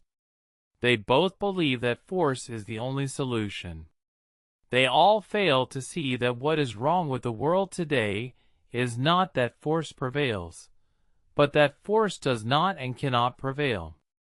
In the whole history of mankind, there has never been a greater display of force than the last World War, in which $200 billion were spent and 65 million men were mobilized by both sides, of which 8.5 million were killed and 21 million were wounded. What did that most stupendous use of force accomplish? Nothing, practically nothing. Why could not the greatest employment of force achieve anything? Because force was not used in an organized form. Because force was wasted in the process of creating rival forces, which canceled each other and resulted in mutual destruction. Force cannot prevail until it is organized and directed towards a common desirable objective, so as to minimize resistance and friction, and to ensure the maximum economy and efficiency in its expenditure. When force is thus organized and directed toward the cooperative achievement of some positive ends of common interest, it becomes law and order. For law is nothing but, in the words of John Dewey, a statement of the conditions of the organization of energies, forces, which, when unorganized, would result in violence, that is, destruction and waste. The best example of organized and efficient use of force is the traffic signals at the street corners in the cities. These green and red light signals are not always guarded by policemen armed with guns or machine guns, and yet they are respected by all motorists and pedestrians who understand that they represent the organized force of the community directed towards a generally acknowledged objective of common interest. These automatically operated light signals have become a part of the law and order of the community. As a philosopher, I may be permitted to venture a prophecy that the gravity of the world situation, the prevalence of international anarchy, and the frightfully costly wastefulness of rugged individualism in armaments and defense will before long compel mankind to realize the futility of unorganized force, and to endeavor to revive, reform, and reinforce that world order which represented decades of idealistic thinking, and the destruction of which by the aggressor nations is now threatening to plunge humanity into the abyss of another world conflagration. It is only in a world under some form of law and order that the have-nots and the haves may live in peace and prosper by sharing what they have. What can America do in the Far East situation? The China Weekly Review, September 24, 1938, Volume 86. This is my proposition. While I fully sympathize with your nationwide desire to keep out of the war, I cannot help thinking that mere negative pacifism without being backed by a constructive peace policy is never sufficient to guarantee to you the peace you so dearly desire.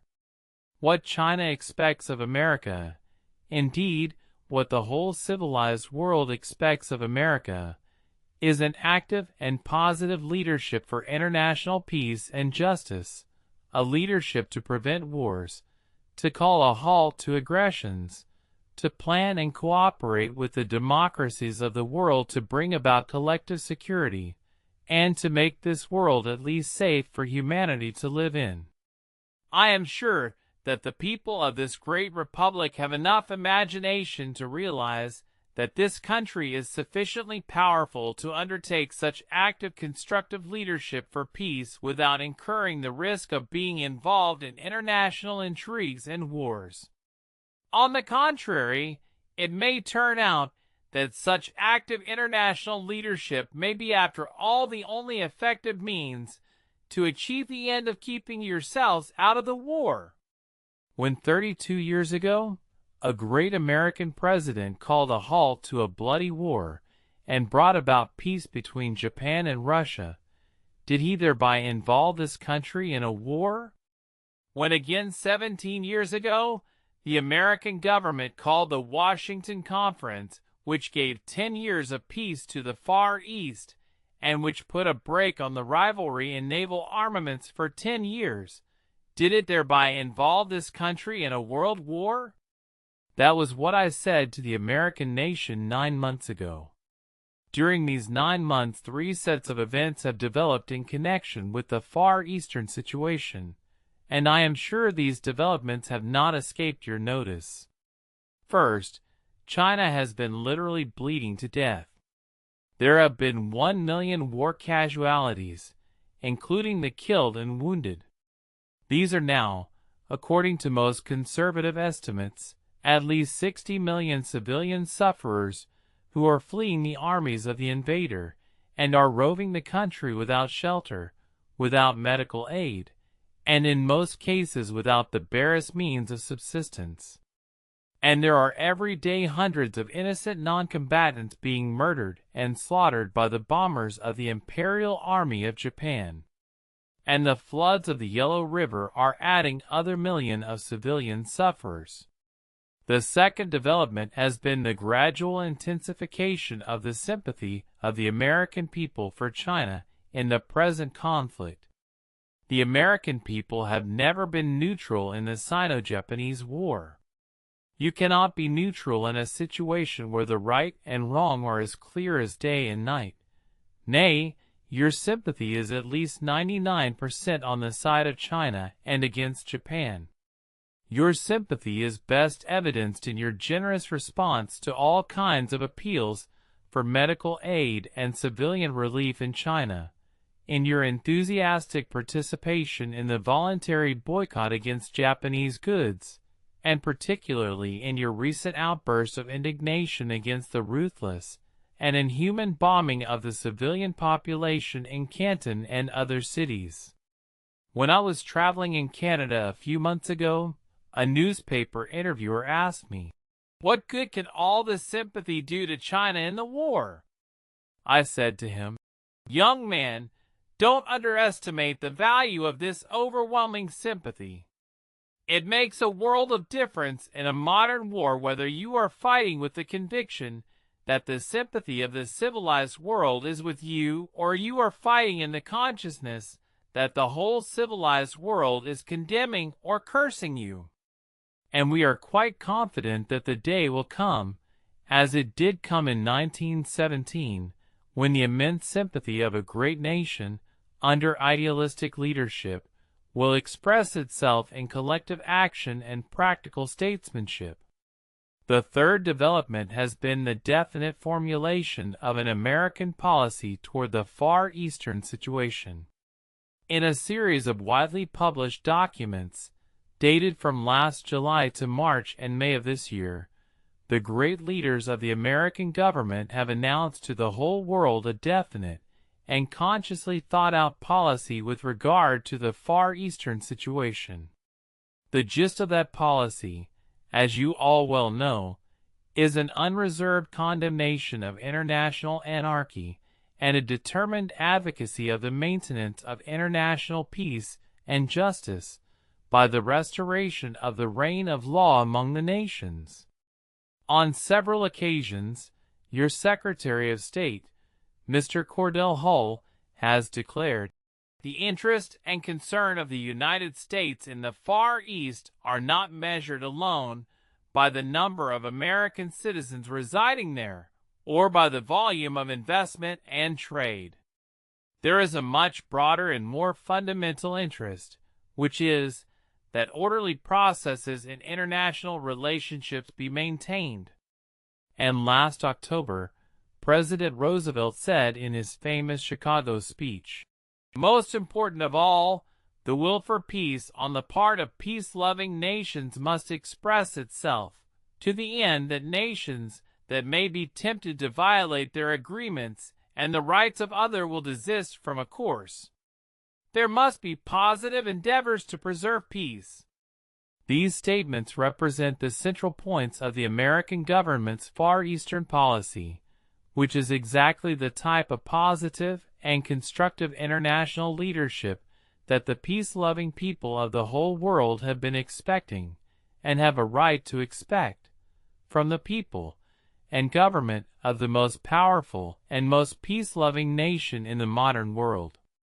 These are the things that have developed during these terrible months. First, China is rapidly bleeding to death.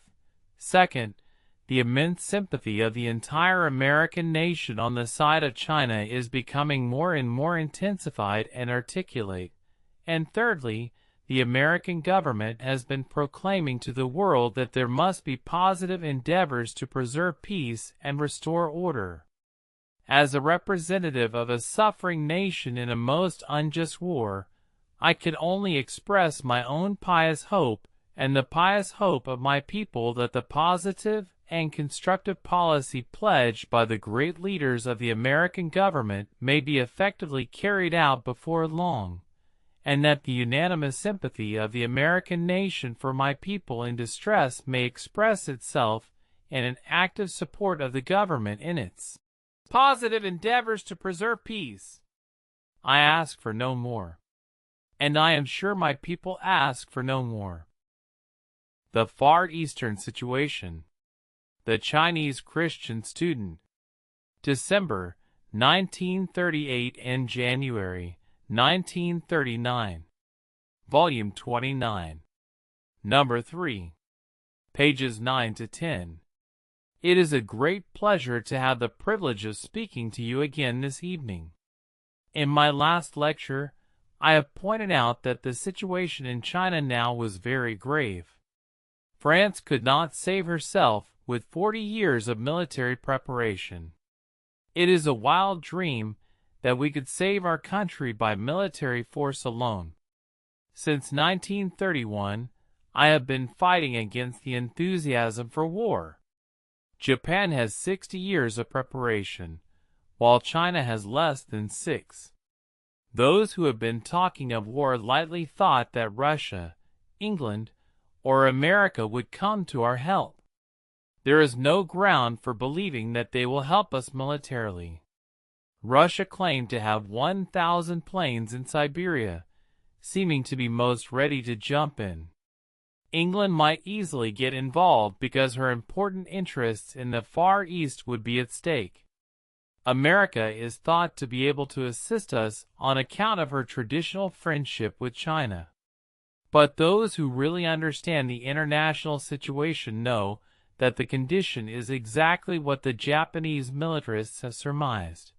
That is, neither one of the above-mentioned nations would come to our assistance militarily. After our continual failures in wars, as well as in diplomatic relations, the paper tiger was torn up, and so there was no more dignity attached to it.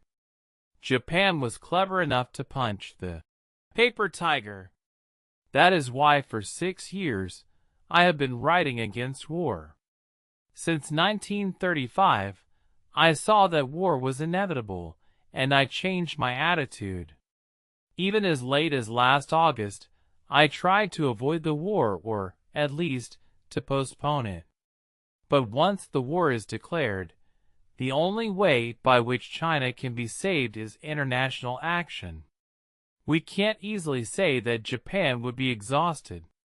Peffer and other pacifists and isolationists cherish this wishful thinking to meet the psychology of Americans as well as Chinese.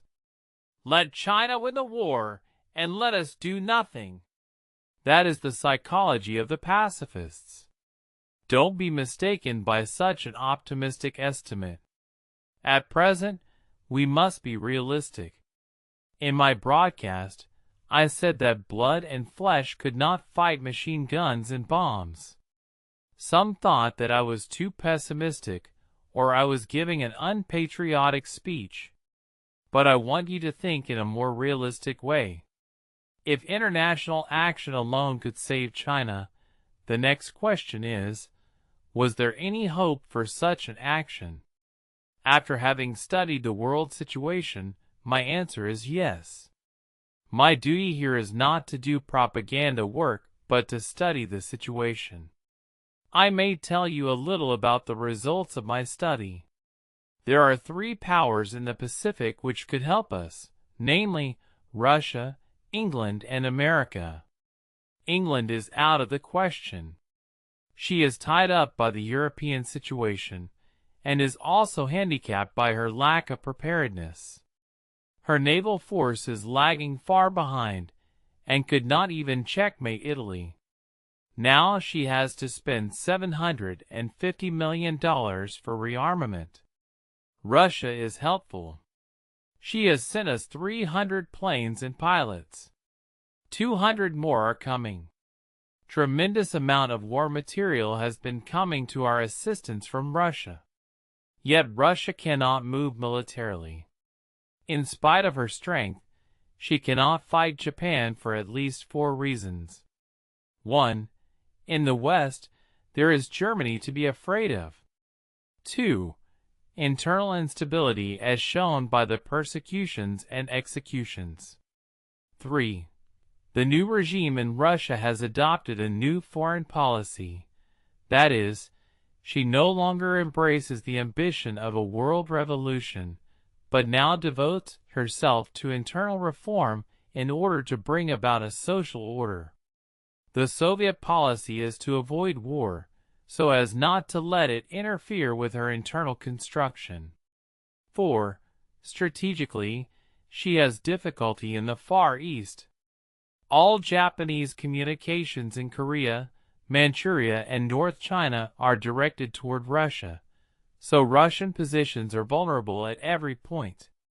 The only country that can move at present is America. But in America, there are the organized peace movement and the traditional policy of isolation. These factors were once so influential that America was prevented from joining the World War until the 4th year of fighting. America always waits until the last minute. America and England are of the same race and speak the same language, yet she waited for 3 years to come to England's assistance. What right do we have to expect America's immediate action? Nevertheless, there is a chance. By studying the governmental documents and authentic news, I conclude that America would move. Why? America is not easy to move because of her traditional policy of isolation, and because of her pacifistic temper. England and France are helping us, but America hasn't done anything substantial. However, once America moves, it will be substantial. America is movable because of her positive and constructive international policy. This policy has been expressed successively by the Secretary of the State and the President. On July 16, 1937, Secretary Hull issued a statement of American foreign policy asking other nations for comment. On August 23, he issued another statement reiterating his foreign policy. On October 5, the President's speech in Chicago was very significant. After a careful study of all the documents and speeches, I conclude that there is a policy throughout.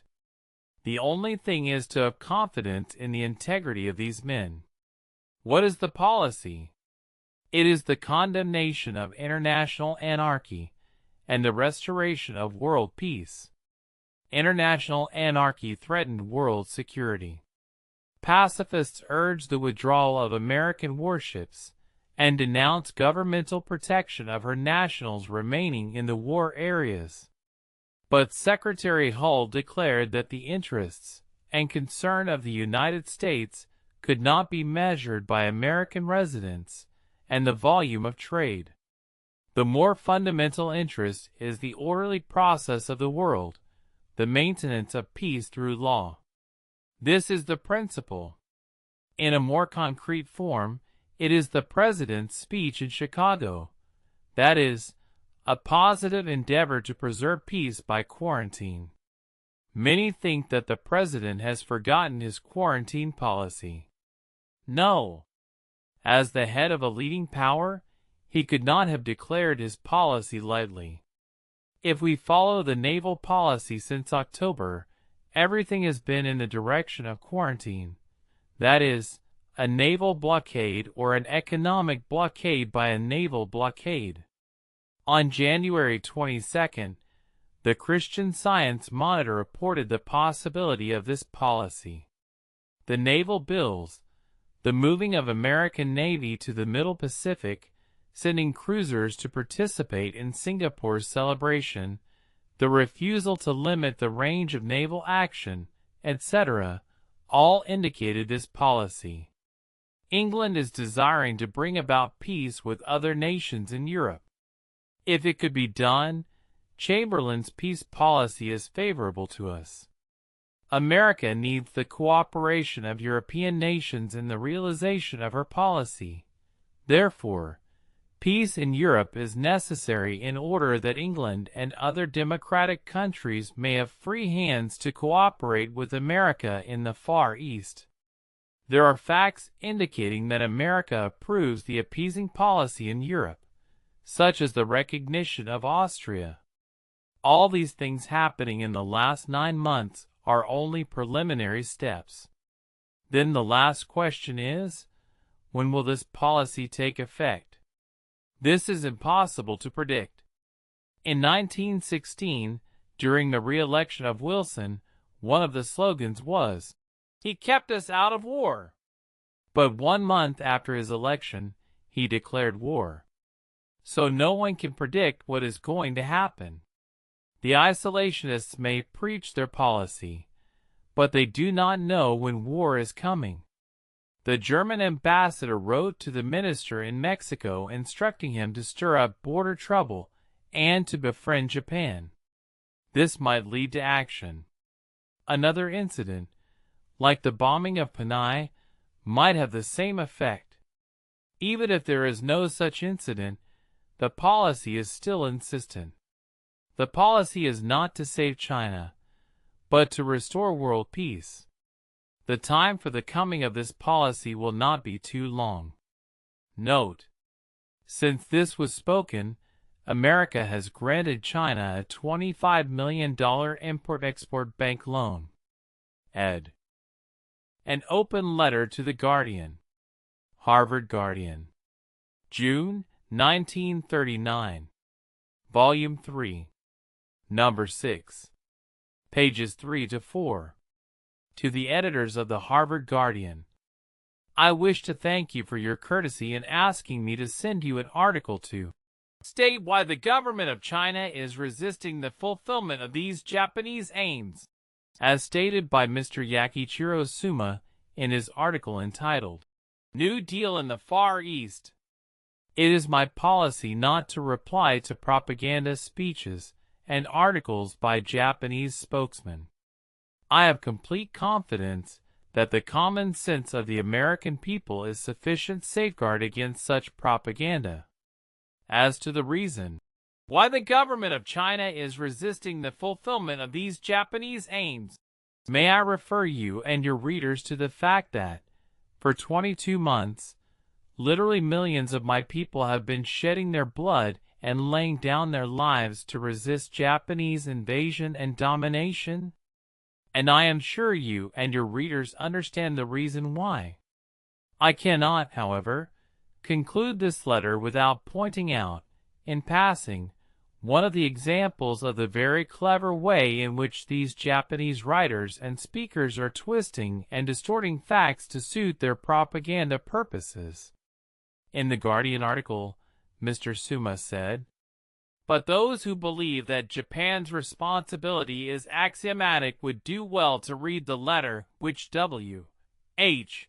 Donald Chiang Kai-shek's Australian advisor, wrote to a friend a few days after the Marco Polo Bridge incident near Peking.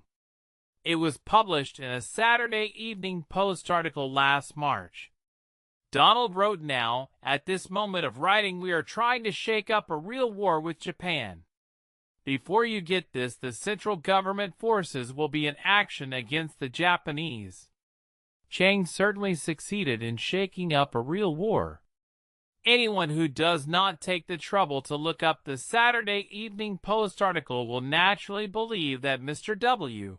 H. Donald wrote these words a few days after the Marco Polo Bridge incident. Being a trained historian, I looked up the original article by H. B. Elliston, published on March 19, 1938, which clearly stated, "Donald wrote me on July 30, 1937. Now the Marco Polo Bridge incident, with which the Japanese military started the present war, took place on the night of July 7, 1937, that is fully 23 days before Mr. W. H. Donald wrote the letter which Mr. Suma so much treasured. During these 23 days, the Japanese had moved Army Corps after Army Corps into North China, had occupied large sections of the province of Hopei, and finally started full-fledged modern warfare on the 26th, 27th, and 28th of July, which destroyed the Chinese city of Tientsin and the western and southern suburbs of Peiping, killing thousands and resulting in the Japanese occupation of Tientsin and Peiping on the night of July 28th. In short, Mr. Donald said on July 30th, 1937, "Before you get this, the central government forces will be in action against the Japanese." This he said 23 days after the Marco Polo Bridge incident, 2 days after the Japanese occupation of the historic cities of Peiping and Tientsin, for years after the occupation of the province of Jihou, and almost fully 6 years after the Japanese occupation of the whole of Manchuria. And yet, Mr. Suma wants to use this treasured quotation to prove to the readers of the Harvard Guardian that China started the war. May I request you to print this letter in full in the next issue of the Guardian, and oblige. Yours faithfully, signed Hu Shi, the Chinese ambassador. A New World Order Cometh. American Association of School Administrators Official Report. 1941, pages 148 to 153. I am most appreciative of the honor of addressing this distinguished assembly of school administrators. As a university professor for 21 years, and as a former college president and dean, I salute you as fellow workers in the field of education. I notice that the theme of this convention is threefold: to provide for the common defense, to promote the general welfare, to secure the blessings of liberty. And you have asked 3 of us from foreign lands to speak to you on international relations, on the world situation. This invitation implies a clear realization that it is the international situation that is threatening your common defense, your general welfare, and your blessings of liberty. I am here, not strictly as a diplomatic representative of a nation at war, but as a university professor in absentia. Therefore, I shall not burden you with a report on the state of the Chinese war of resistance to aggression, which is now in its 44th month. Nor shall I try to convey to you the gravity of the Far Eastern situation in its relationship to your national defense, to your own security, and to your own liberties. The American public is so well informed on these questions of international relations that I find it quite unnecessary to speak on them. I am here to present to you an interpretation of this threatening world situation, and to make a forecast as to the outlook. I was uncomfortable when I heard the chairman mention the forecast I made in 1936. If my forecast today can be as prophetic as the one I made then, I am sure the world and ourselves will be the gainers. My interpretation of the world situation is that all the present troubles are the natural outcome of the breakdown of the post-war international order, which had cost mankind over $200 billion and 8.5 million of human lives to bring into existence. My forecast of the future is that, in spite of all the present troubles, even in the midst of all the wars and the conquests of free and peace-loving peoples, there are signs which point to the rise of a new world order to take the place of the old order, which has succumbed not only because of the ruthless assaults on it by the lawbreakers, but also because of the inherent weakness of its own constitution. There is no denying that there was a kind of world order set up after the last World War. As one who lived through those days of world agony and anguish, and as one who comes from a country greatly benefited by that world order, I must solemnly testify that that post-war international order was a real thing. It is not true that the post-war world order was entirely the creation of the Peace Treaty of Versailles. It stood on a much broader basis. It was supported by a host of international treaties and agreements, all of a more or less idealistic kind, including the Covenant of the League of Nations, the treaties of the Washington Conference, the treaties of Locarno, and the Kellogg-Briand Pact of Paris. It was in a real sense a world order embracing practically all nations, and not excepting the United States of America, which is signatory to the Washington Conference treaties and to the Pact of Paris. And it was trying to solve some of the knotty problems left unsolved by the Peace Conference of Paris. The Washington Conference has helped to solve the problems of Shantung and of naval power. The Locarno Treaty sought to bring about a better relationship between France and Germany. Under this international setup, the nations of the world, great and powerful as well as small or weak nations, did enjoy a period of peace and relative disarmament. In short, the world order was good enough for most of the nations. It was good enough for all the peaceful and peace-loving nations of the world which were coming to look upon that period of comparative tranquility as a good beginning for a lasting peace. But unfortunately, that world order was not good enough for the troublemakers, the evildoers, and the determined breakers of the peace. It made practically no provision to guard itself against them. Its whole structure was the product of a war-weary world which wanted peace, but would do nothing effective to ensure peace. It was destined to failure because there was lacking the essential element of enforcement of its own law and order by means of organized power.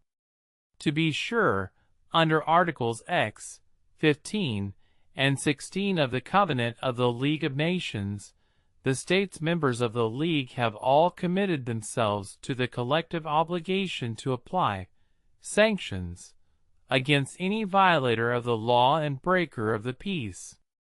But a war-weary world somehow vaguely hoped that peace might be maintained without having to resort to such sanctions. When occasions did arise calling for the enforcement of peace by applying such economic sanctions against aggressor states, the peace-loving members were cowed by the outcry that sanctions mean war. There was neither the will nor the necessary organization and preparation for the enforcement of peace by collective force behind the law. The net result was that the post-war peace of the world could be, and was, actually, more than once threatened and broken down by the determined and lightning-like acts of some unscrupulous and fully armed aggressor. The first assault on this old world order was the Japanese military invasion and occupation of Manchuria in September 1931. The second was the Japanese War in Shanghai during the first month of 1932. The third assault was the Japanese invasion beyond Manchuria and beyond the Great Wall into North China in 1933. These marked the beginning of the breaking down of the post-war world order. China appealed to the League of Nations and to the signatories of the Washington Treaties and of the Pact of Paris. But the world was then completely unprepared to apply effective sanctions to check the aggressor state. The League Commission of Inquiry made a report on this conflict in China and recommended a settlement which was tantamount to complete compliance with Japanese wishes in Manchuria, except in name. Even that almost complete surrender to Japan was rejected by Japan, which withdrew from the League in 1933.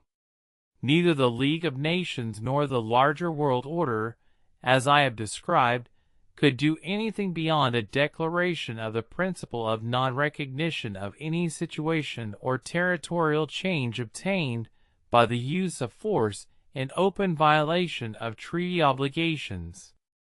These first assaults on the world order were rapidly followed, because they were unchecked, by others undertaken by aggressor states in other parts of the world. The Ethiopian War came in 1935.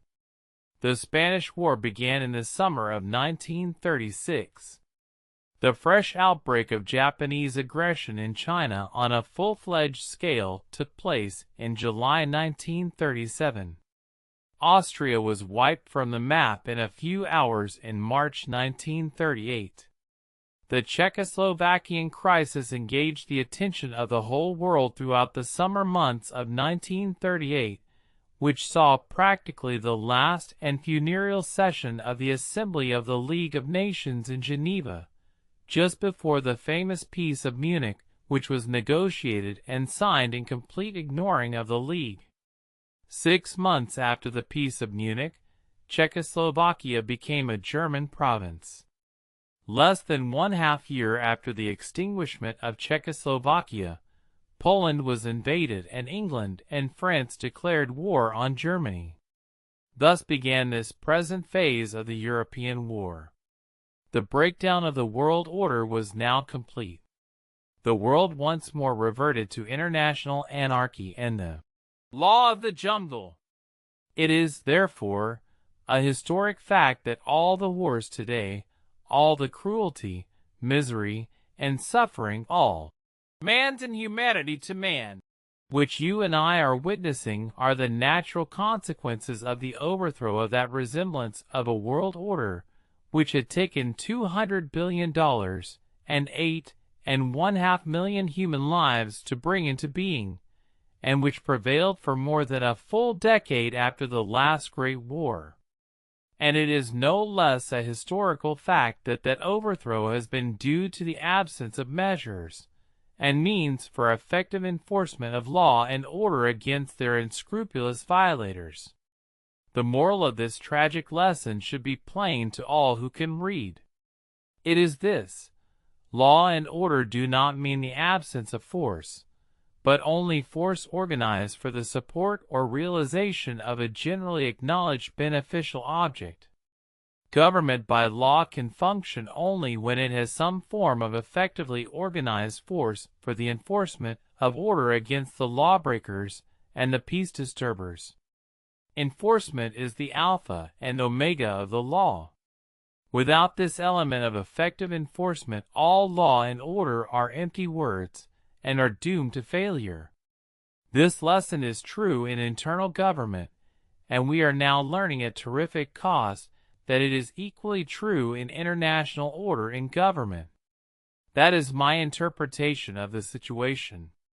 The second part of my thesis is that a new and more promising world order is discernible. It is not yet a reality. But there are many signs which seem to herald the coming of a better day and a better world. Even the tragic story of the outbreak of the war in Europe 18 months ago may be cited as the first of these encouraging signs. As you may recall, After the dismembering of Czechoslovakia in March 1939, Great Britain and France suddenly realized the gravity of the situation and adopted a new, totally new, policy of pledging automatic military assistance to Poland, Romania, Greece, and later Turkey in case of the national independence of any one of them being violated, and such violation being resisted with armed forces. Apparently the statesmen of these two great democratic powers, Britain and France, hoped to save the peace of Europe by this last-minute desperate undertaking of definite and almost automatic military action. Unfortunately, as you remember, it was too late. The aggressors could not believe it, and were ready to risk it. So Poland was invaded, and France and Great Britain automatically declared war on Germany. We may say that the great European war was started to test the validity and sincerity of a solemn pledge, which was contained in one paragraph, as you remember, by Britain and France to give automatic military aid to the victim of unwarranted aggression. I am confident that future historians will say that totalitarian aggressors met their first defeat when they had to fight a war at all.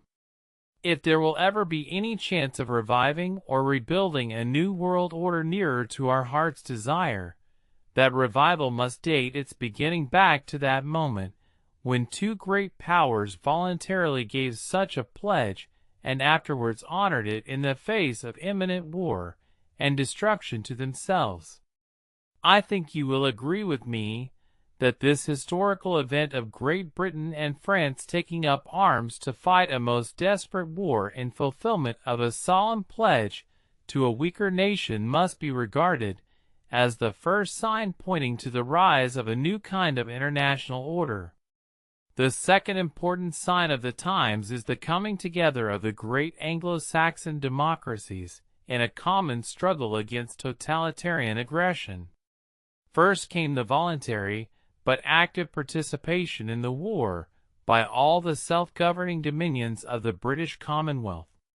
The significance of this fact is often overlooked by people who have been accustomed to thinking of Canada, Australia, New Zealand, and the Union of South Africa as colonies of Great Britain. They do not realize that since the last World War, and especially under the new Constitution of the British Commonwealth of 1926, these self-governing dominions have attained the status of free and independent nationhood.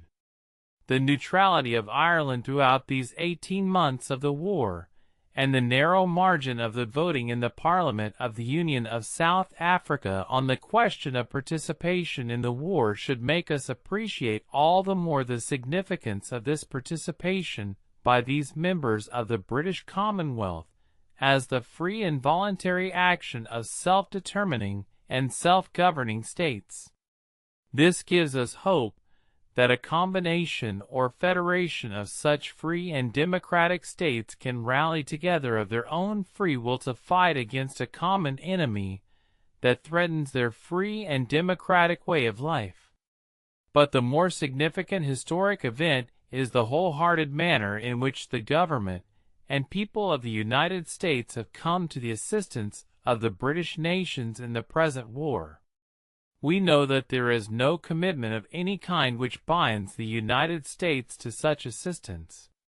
And we know that this all-out aid to Britain, just as the aid to China, to France before its collapse, and later to heroic Greece, is never motivated by any economic, commercial, or financial interest. Nor is it actuated by a feeling that blood is thicker than water, for similar aid has been and is given freely to other nations of different blood, but fighting the same battles. What binds these Anglo-Saxon democracies together in the present fight is the realization and the conviction that their common civilization, their ways of life, their social, political, religious, and cultural institutions are threatened and menaced by an aggressive force inspired by a philosophy of force. Their common tie is their common defense of their historic democratic institutions from the conquest and domination by that force and by that philosophy of force. It is a bond that requires no treaty obligation or diplomatic commitment. It is a cause that transcends economic and commercial interests, and even national and racial differences. I cannot help viewing this great movement of nationwide American aid to Great Britain as another sure sign pointing to the coming of a new world and a new world order. I have cited only two concrete facts as sure signs heralding the coming of a new world order.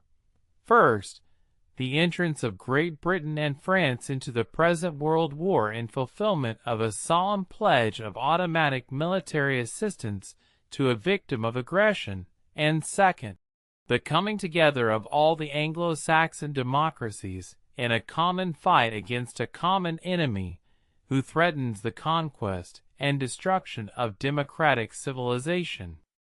I said in the beginning that the old world order broke down because it made no provision for checking or curbing the evildoers and lawbreakers, and because there was neither the will nor the preparation on the part of the nations to check and curb the aggressors and to enforce peace.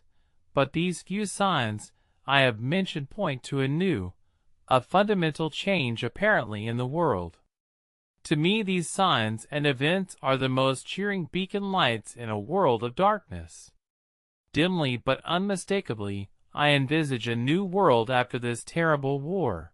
A world wherein the naval power of all the aggressor states will have been destroyed, wherein all the sea power will be in the hands of free and democratic nations whose powerful navies will become the most natural and most effective international police force for a new international order, wherein the law and order among the nations will be effectively enforced by a sufficient amount of organized force operating in the interest of human decency and orderly relationships, wherein aggressive wars shall be made impossible because international legislations for economic and military sanctions against all possible violations of peace and order will have been made so clear and so unmistakable that no evasion of responsibility for war and for the enforcement of peace will be possible.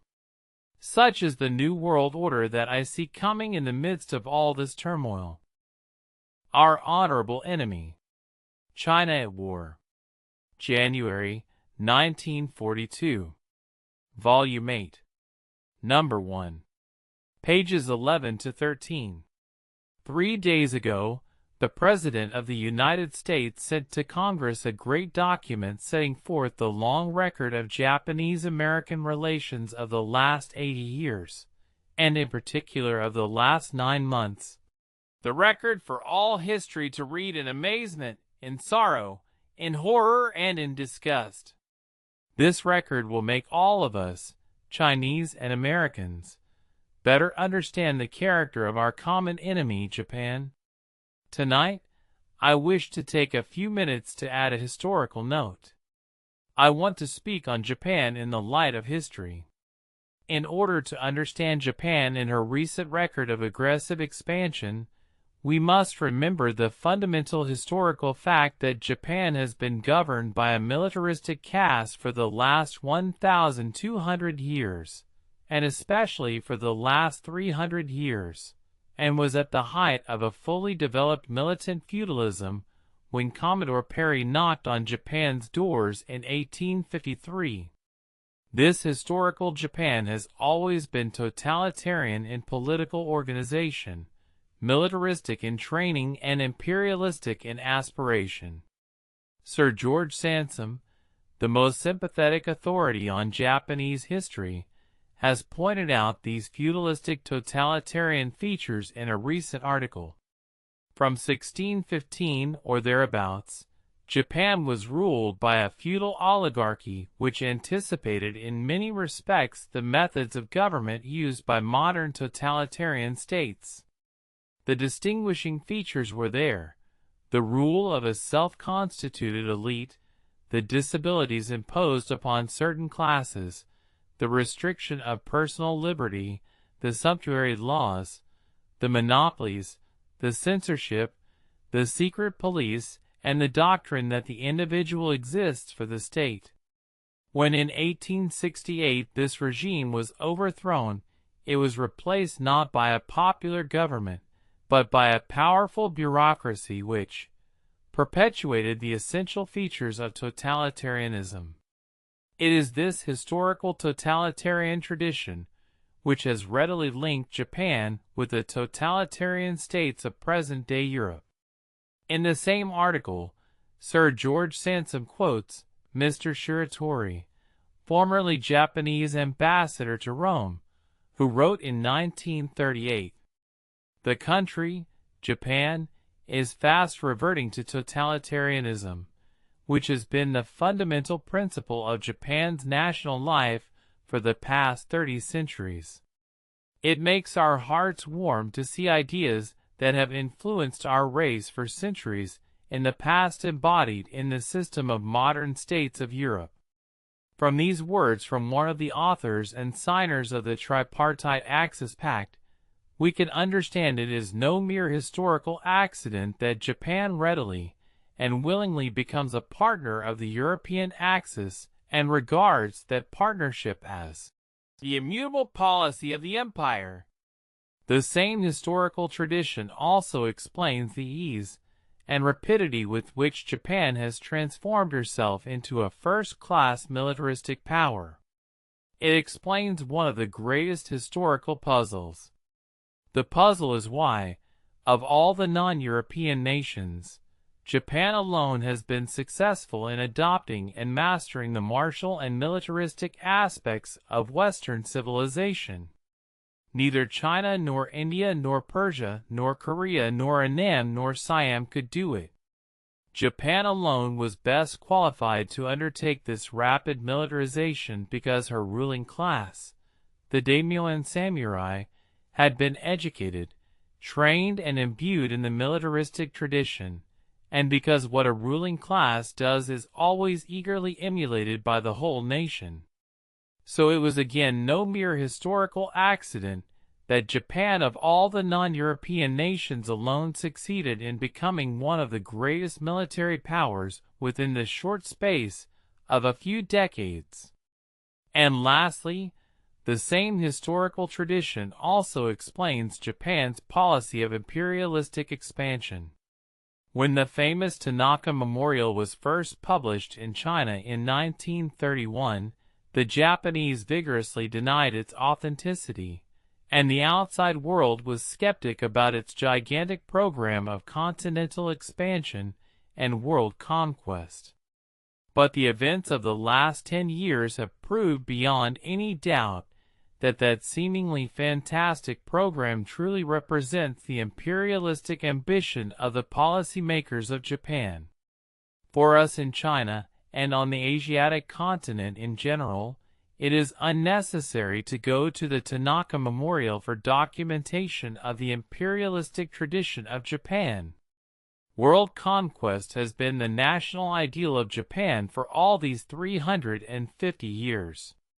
Exactly 351 years ago, in 1590, Hideyoshi, the great military hero of medieval Japan, sent letters to Korea, China, the Philippines, the Luchiu Islands, and India to inform them that he was planning to embark on a program to conquer the Asiatic continent and the islands. I quote a few sentences from his letter to the kings of Korea. Hideyoshi, the supreme imperial advisor of the Emperor of Japan, hereby addresses His Excellency the King of Korea. Although I was born to a family of low rank, my mother conceived me immediately after she had dreamed that the sun had entered into her bosom. A physiognomist interpreted this dream and predicted that I was destined to extend my authority to all parts of the world where the sun shines. When I came to manhood, my benevolent rule would be admired by nations in every direction. People within the 4 seas would all come under my influence and power. Because I was born with great destiny, which was revealed by this omen, those who have fostered feelings of enmity and opposition have been crushed and destroyed. Whenever and against whomever I have waged war, the victory has always been mine. The lands and districts invaded by me have always been conquered. Now our empire has entered upon a period of peace and prosperity. I am not willing to spend the remaining years of my life in the land of my birth. According to my idea, the nation that I would create should include them all. In starting my conquest, I planned that our forces should proceed to China and compel the people there to adopt our customs and manners. Then that vast country, consisting of more than 400 provinces, would enjoy our imperial protection and benevolence for millions of years to come. You, King of Korea, are hereby instructed to join us at the head of all your fighting men. Hideyoshi mobilized an army of 305,000 men and sent that huge force across the sea to invade Korea in 1592. This war of invasion lasted 7 years and ended only after the death of Hideyoshi. At the outset of his campaign, Hideyoshi worked out a timetable which reminds us of the timetables of modern conquerors. According to his timetable, his army was to conquer Korea before the end of May 1592 and to occupy Peking, the capital of China, before the end of the year. By 1593, the imperial regent would proceed to Peking to assume the title of the imperial regent of China. By 1594, the Japanese imperial court would be removed to Peking, where the emperor would be enthroned as the emperor of the newly created empire. When China, Korea, and Japan were thus united into the first unit of the great Asiatic empire, Hideyoshi would establish himself at Ningpo, China, the birthplace of Generalissimo Chiang Kai-shek. After that, his military leaders would proceed to carry the military campaign into India and other Asiatic countries. The timetable of Hideyoshi was not carried out, but the man became the idol and ideal of the Japanese nation all these 350 years. Only 2 days ago, you read a letter of Admiral Yamamoto, the Commander-in-Chief of the Japanese Imperial Navy, written on January 24, 1941, in which he said that he would not be content merely to capture Guam and the Philippines, and to occupy Hawaii and San Francisco, and that he was looking forward to dictating peace to the United States in the White House in Washington. This is no joke. It is an authentic echo of the spirit of Hideyoshi. In the words of General Chiang Kai-shek to your great president on December 9th, "To our now common battle we offer all we are, and all we have to stand with you until the Pacific and the world are free from the curse of brute force and endless perfidy." Speech before the Economic Club of New York. Cornell Papers. March 16, 1942. Mr. President, Your Excellencies, members and guests of the Economic Club of New York.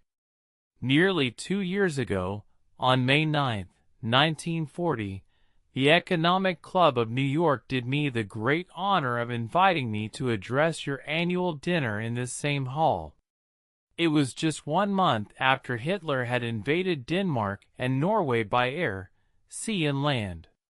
On that occasion, I spoke to you on the thesis that the war in Europe and the war in China were merely 2 phases of one and the same war, the Second World War, which began not in September 1939, but in September 1931, when Japan first invaded Manchuria.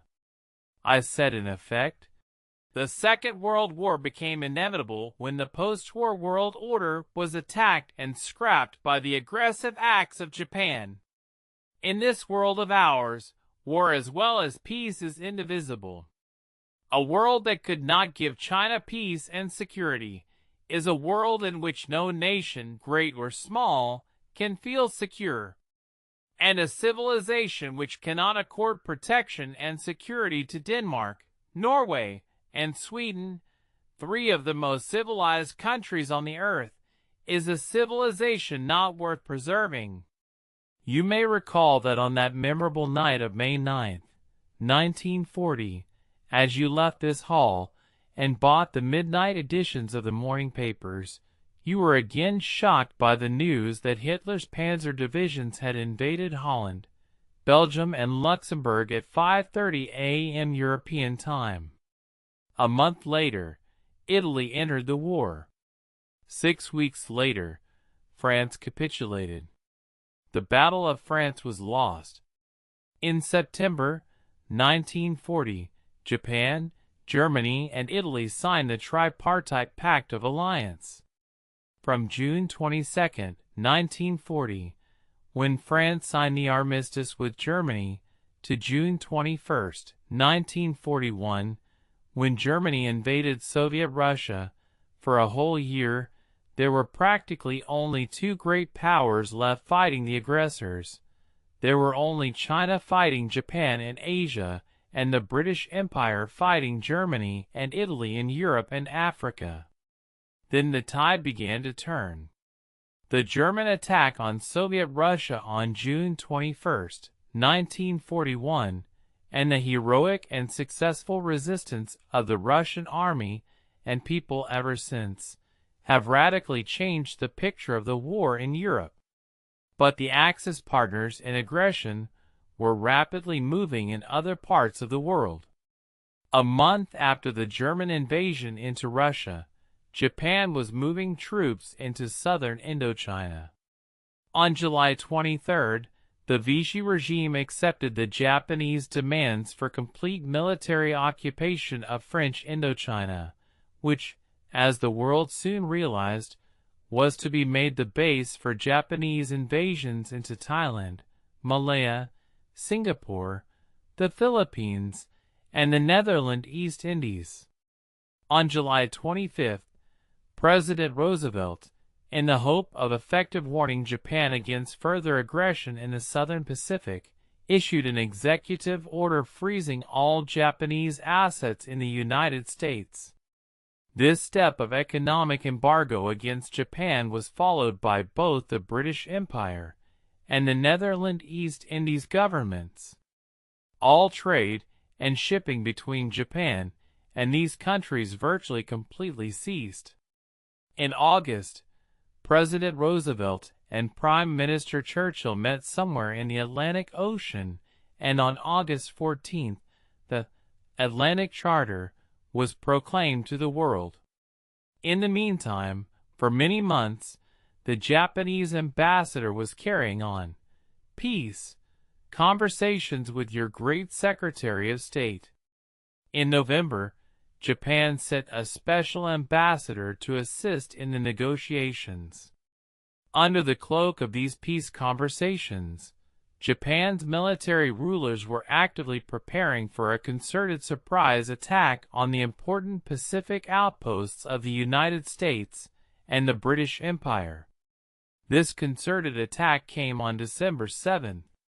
Within a few days after the attack on Pearl Harbor, more than a score of nations declared war against Japan, Germany, and Italy. On January 1 and 2, 1942, a joint declaration was signed in Washington by the representatives of 26 United Nations. The United Nations comprised the United States, 9 countries of Central America and the Caribbean Sea, 6 members of the British Empire including India, the Soviet Union, China, the Netherlands, and 7 other European nations whose territories have been overrun by the Axis powers. By the terms of our joint declaration, the United Nations have solemnly pledged to employ our full resources, military or economic, in our common fight, and not to make a separate armistice or peace with the enemies. In the preamble of our joint declaration, the United Nations have signified their adherence to the common program of purposes and principles as embodied in the Atlantic Charter. It is not true that the Atlantic Charter is limited to the Atlantic area. These principles, said Mr. Cordell Hull on August 14th, are universal in their practical application. China, as the nation which has been fighting aggression for the longest time, has more than once reaffirmed her unfaltering and unswerving faith in these principles, and has, in the words of Generalissimo Chiang Kai-shek, offered to the United Nations, "All we are and all we have to stand with you until the Pacific and the whole world are freed from the curse of brute force and endless perfidy." Let me take this opportunity to express the gratification of my government and my people in the historic fact that China is now no longer fighting alone, but is fighting on the same side with 25 allied nations, including 3 of the greatest powers in the world. Let me assure you that to us in China, this is a great dream come true, a great faith tardily, but at last fully vindicated. But it has taken a long, long time for this dream to come true. China had had to fight alone for 2 years and 2 months before the European war broke out. She had had to fight alone for fully 4 years before the United States and the British Empire began to enforce a complete economic embargo against Japan. She had had to fight alone for 4 years and 5 months before the treacherous acts of Japan forced you and the other United Nations to declare war on her. The faith of my people has now been vindicated, but victory is not yet in sight. But my people have not the slightest doubt about the ultimate and not too distant victory of our common fight against our common foes. Let me assure you that my people will not cease fighting until that ultimate victory is won. My people, who have been fighting for over 4 years and a half single-handed, will never desert you and the other United Nations, but will work with you and fight with you until the coming of that day when, in the cheering words of Mr. Roosevelt, "The sun shines down once more upon a world where the weak will be safe and the strong will be just." Peace has to be enforced. Asia Magazine, May 1942, Volume 42, Number 5, pages 263 to 266. There is no denying that there was a kind of world order being built up after the First World War. As one who lived through those days of world agony and anguish, and as one who comes from a country greatly benefited by that post-war international order, I must solemnly testify that it was a real thing. But, beginning with the Japanese invasion of Manchuria in 1931, the world reverted to international anarchy and the law of the jungle. The moral of this tragic historical lesson should be plain to all who can read. It is that peace must presuppose an effectively maintained order or rule of law, and that law and order do not mean the absence of force, but are always dependent upon some effective form of organized force for their maintenance and enforcement. Peace, in short, must have power to enforce itself. The League to Enforce Peace, which was started in 1915, was the spiritual father of the League of Nations. This great movement was sponsored by men who understood human psychology and were wise enough not to indulge in impracticable utopian ideas. The plan was contained in 4 simple articles. Article 1 required all justiciable questions arising between the signatory powers, not settled by negotiations, to be submitted to a judicial tribunal for hearing and judgment. Article 2 stipulated that all other questions not settled by negotiation shall be submitted to a council of conciliation for hearing, consideration, and recommendation. The heart of the idea of the League to enforce peace lay in Article 3.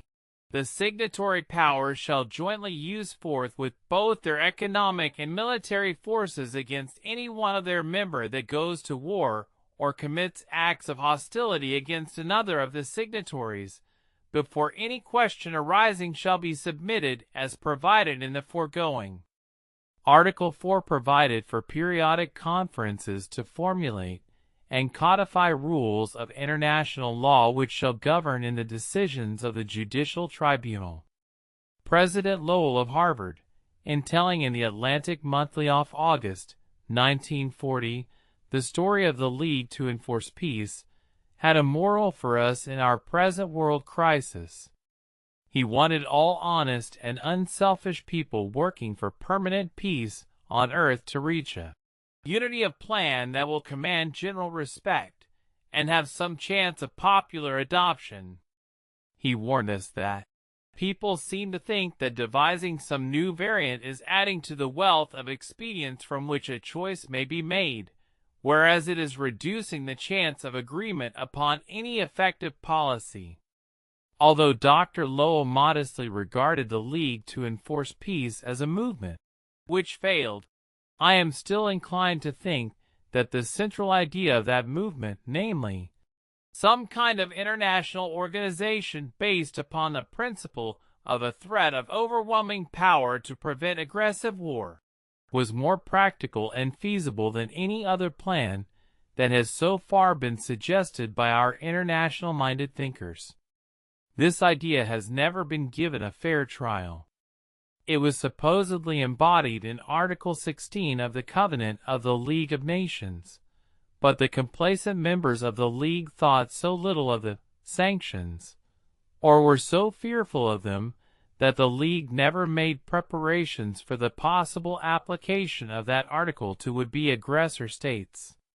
When Article 16 was at long last invoked in 1935 in the case of Italian invasion into Ethiopia, the Italian delegate asked in the Assembly, why, in the Sino-Japanese conflict and in the Chaco affair, had there been no talk of sanctions?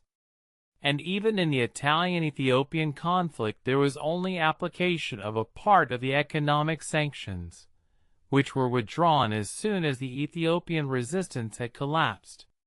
There was no attempt, nor any serious thought, of applying effective military, naval, or air force to protect the covenants of the League. No wonder that the delegate from the Union of South Africa raised the question during the Assembly debate.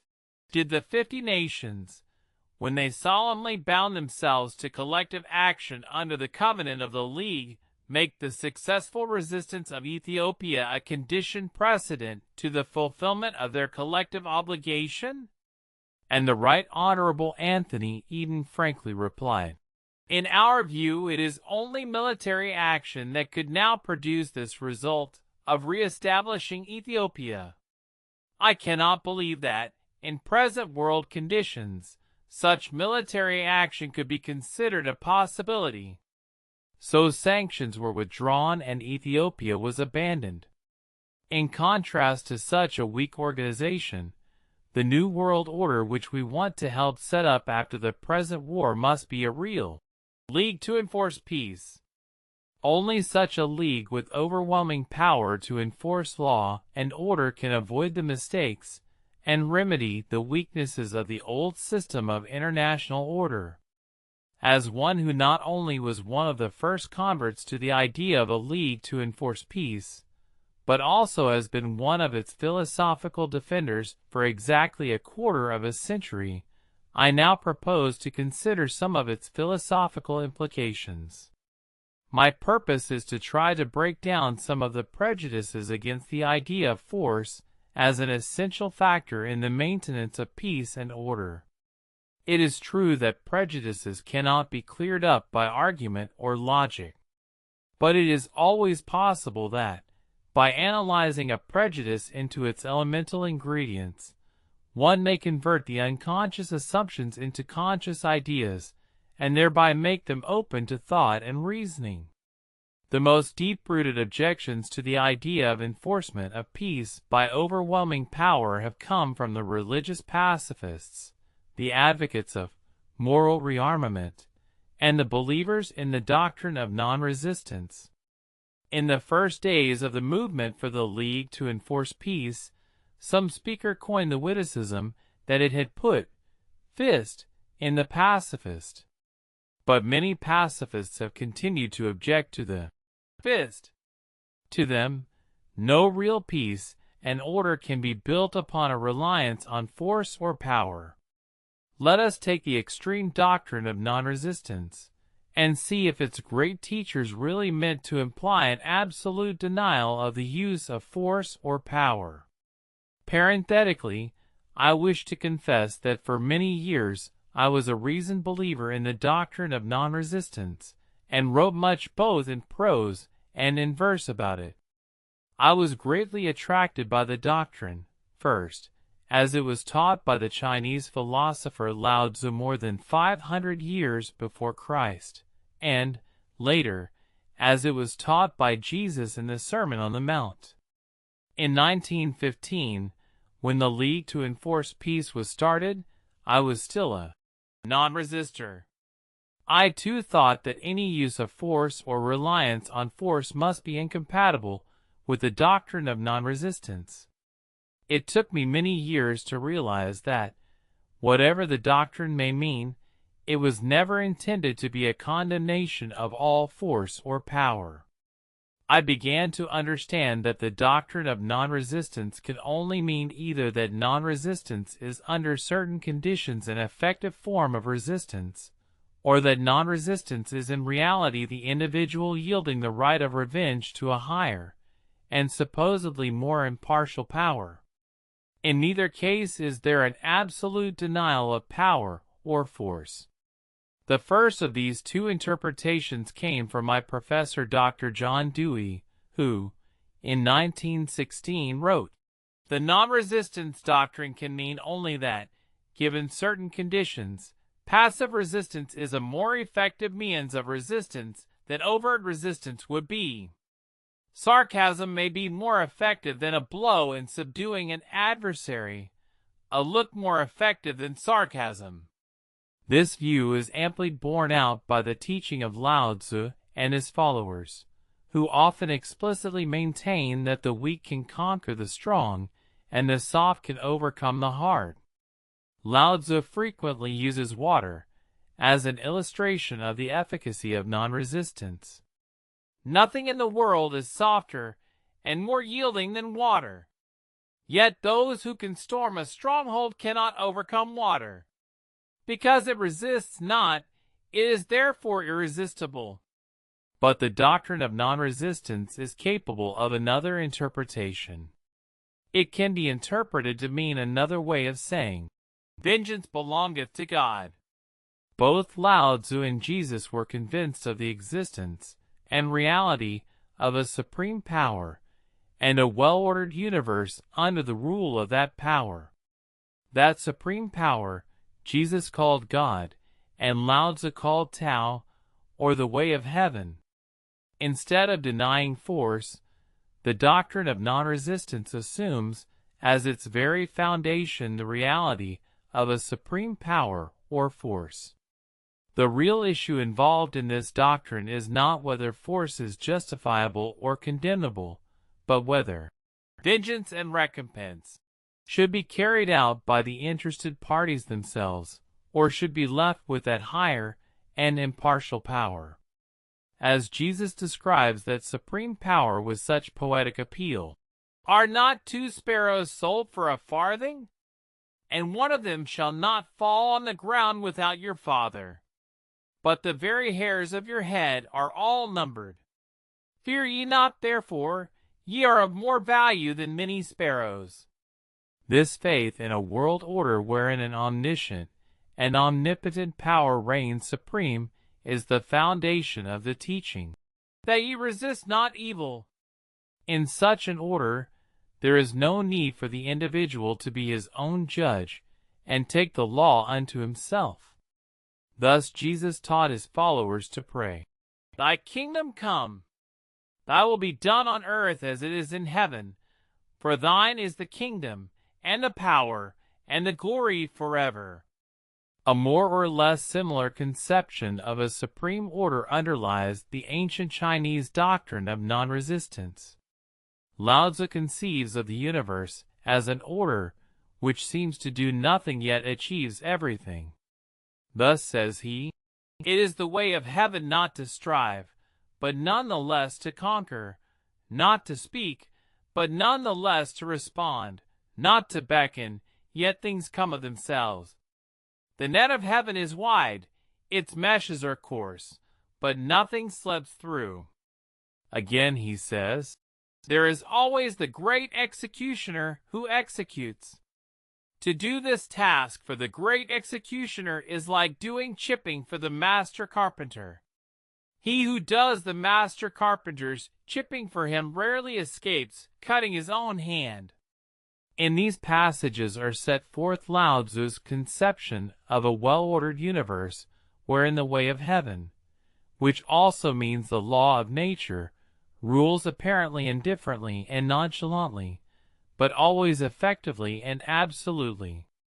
It is this faith in a universal order, and in the power of the way of heaven, embodied in that order which underlies Lao Tzu's teaching. Requite injury with kindness. He who resists not is irresistible. It is, therefore, a mistake to think that the great teachers of non-resistance have intended that we should condemn all use of force. Under certain circumstances, passive resistance may prove a more effective force than physical violence. But under other circumstances, even the great teacher of non-resistance did not hesitate to use force to drive the vendors and money changers out of the temple of God. And, behind all the sublime teaching of non-resistance, there is always the deep conviction that there exists a supreme power ruling over the universal order, and that judgment and the execution of judgment, that is, vengeance and recompense, should be left with that supreme power. When that conviction is weakened, when human suffering becomes so acute and widespread, and that supreme power and divine justice seems so slow in manifesting itself, then men will cry out in despair, with the ancient psalmist, "Lord, how long shall the wicked triumph? Who will rise for me against the evildoers? Who will stand up for me against the workers of iniquity?" All human progress in law and government, internally and internationally, is in a sense an imitation, however imperfect, of that supreme moral order implied in the doctrine of non-resistance, by creating on earth some higher power to which all interested parties in a dispute may resign their private and natural rights of redressing injury and administering rough justice by themselves. Thousands of years of political experience have taught mankind to accept the use of organized force for the establishment and maintenance of internal law and order as a matter of course. Shall we still allow our prejudices to blind us to the necessity of the use of organized force for the creation and preservation of peace and order internationally? This discussion of the implications of the doctrine of non-resistance is intended to clear the way for a more positive conception of the nature of force and its place and function in human society. The need for such a new conception of force was keenly felt in those years of the previous World War, and a number of thinkers and public men were compelled to give much serious thought and attention to the question. But the war was soon over, and there came the era of exorbitant hopes and expectations. The last great war to end all wars had been fought and won. The problem of the nature and function of force seemed no longer pressing, and was soon ignored and forgotten. A quarter of a century passed away, and mankind is once more faced with the problem of force and how to deal with it. As I look over the political and philosophical writings of those thought-provoking years of the previous war, I have found not a few fruitful ideas which are aptly applicable to our own times. John Dewey, writing early in 1916, proposed a very important theory of force and a theory of law based upon it. "What is force?" asked Dewey, "and what are we going to do with it?"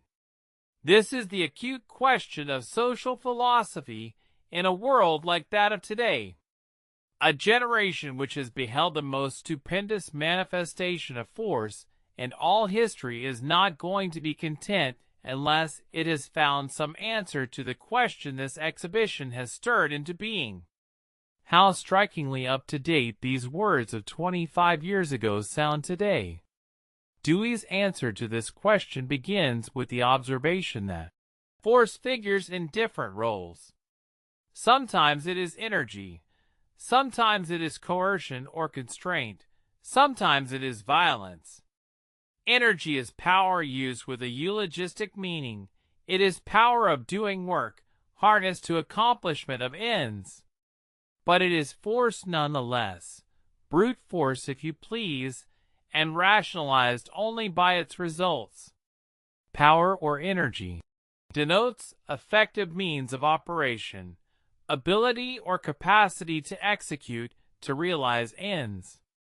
It means nothing but the sum of conditions available for bringing the desirable end into existence. It is force by which we excavate subways and bridges, and travel and manufacture. It is force which is utilized in spoken argument or published book. Not to depend upon and utilize force is simply to be without a foothold in the real world. Exactly the same force running wild is called violence.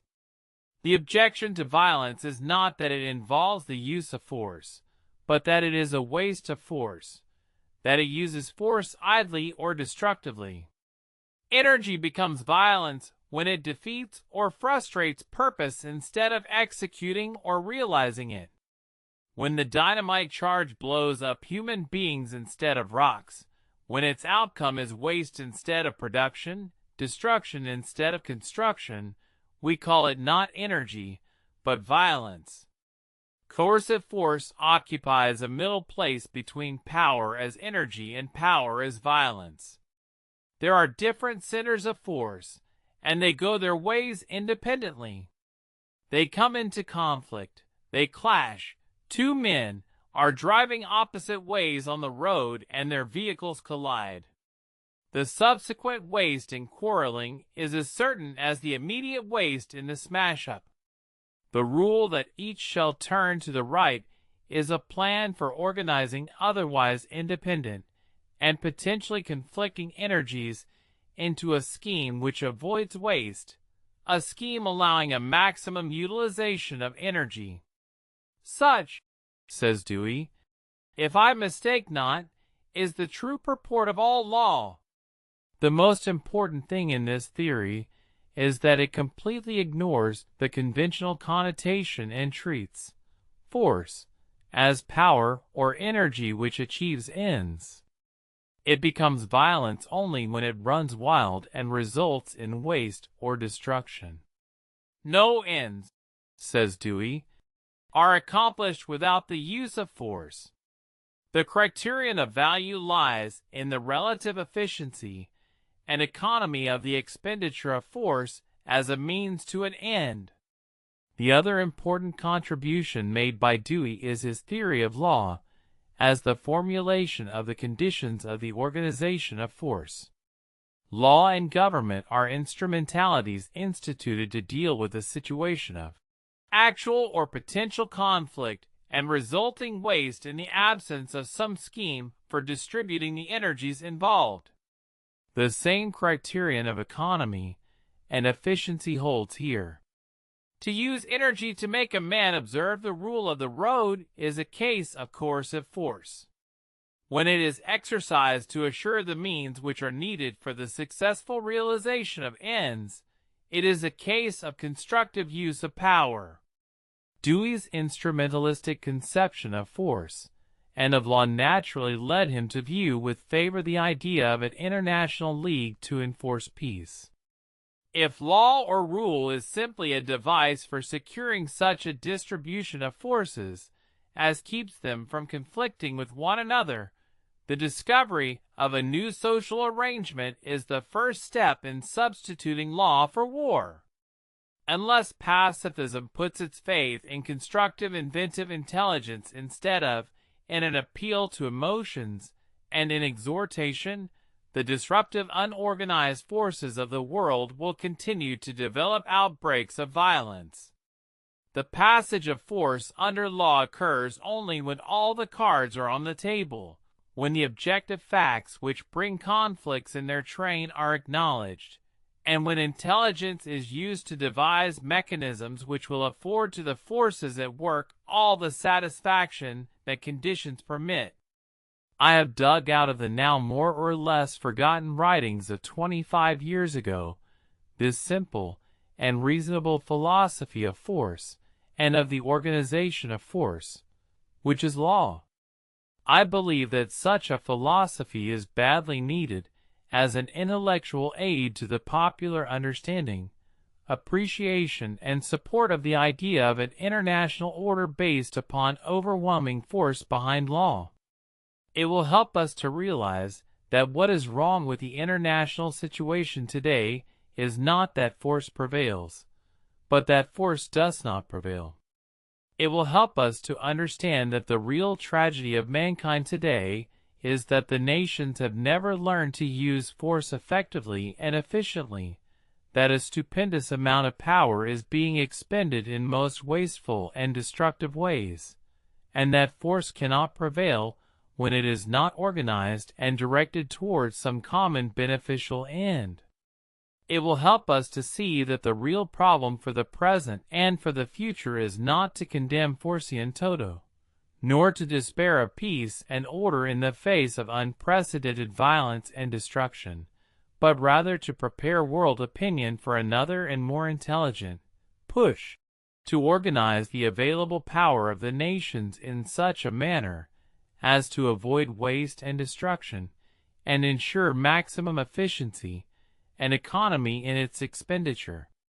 It will help us to realize that probably the most efficient and economical use of force in human society is to socialize and internationalize it, to place overwhelming force behind the maintenance of international peace and order. To win and keep the peace. The Peabody Reflector. December 1942. Volume 15. Number 11. Pages 406 to 408. Naturally, we are all deeply interested in the future, in the outcome of the present war, and of the peace that will follow. We are all confident that the United Nations will come out completely victorious in our common war against our common enemies. But we are also interested in the kind of peace, the kind of future world that will come after this war. Will this war be really the last war that will end all wars? Or will it end as all past wars ended, only to break out again with ever-increasing brutality and deadliness? Will the new world after the war be nearer to our heart's desire, and worthy of all the great sacrifices of mankind? Or will all our work, hardship, sacrifice, and suffering be once more in vain? The objectives for which we are fighting have been clearly stated by the great leaders of the United Nations. They are summarized in the 8 principles of the Atlantic Charter, which, as President Roosevelt said on February 23, 1942, applies not only to the parts of the world that border the Atlantic, but to the whole world. These principles of the Atlantic Charter are: in a joint declaration signed on January 1, 1942, the 26 United Nations have signified their subscription to this common program of purposes and principles. Such, then, are the accepted objectives of your country, my country, and our associates in our common fight.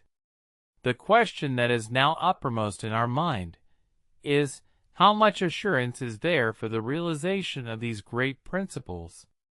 Will they be mutilated as the great principles of Woodrow Wilson were mutilated at the peace conference?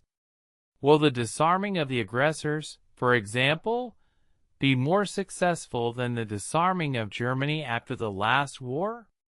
Will the peace, which is to afford general security to all nations, be more effective and more enduring than the League of Nations?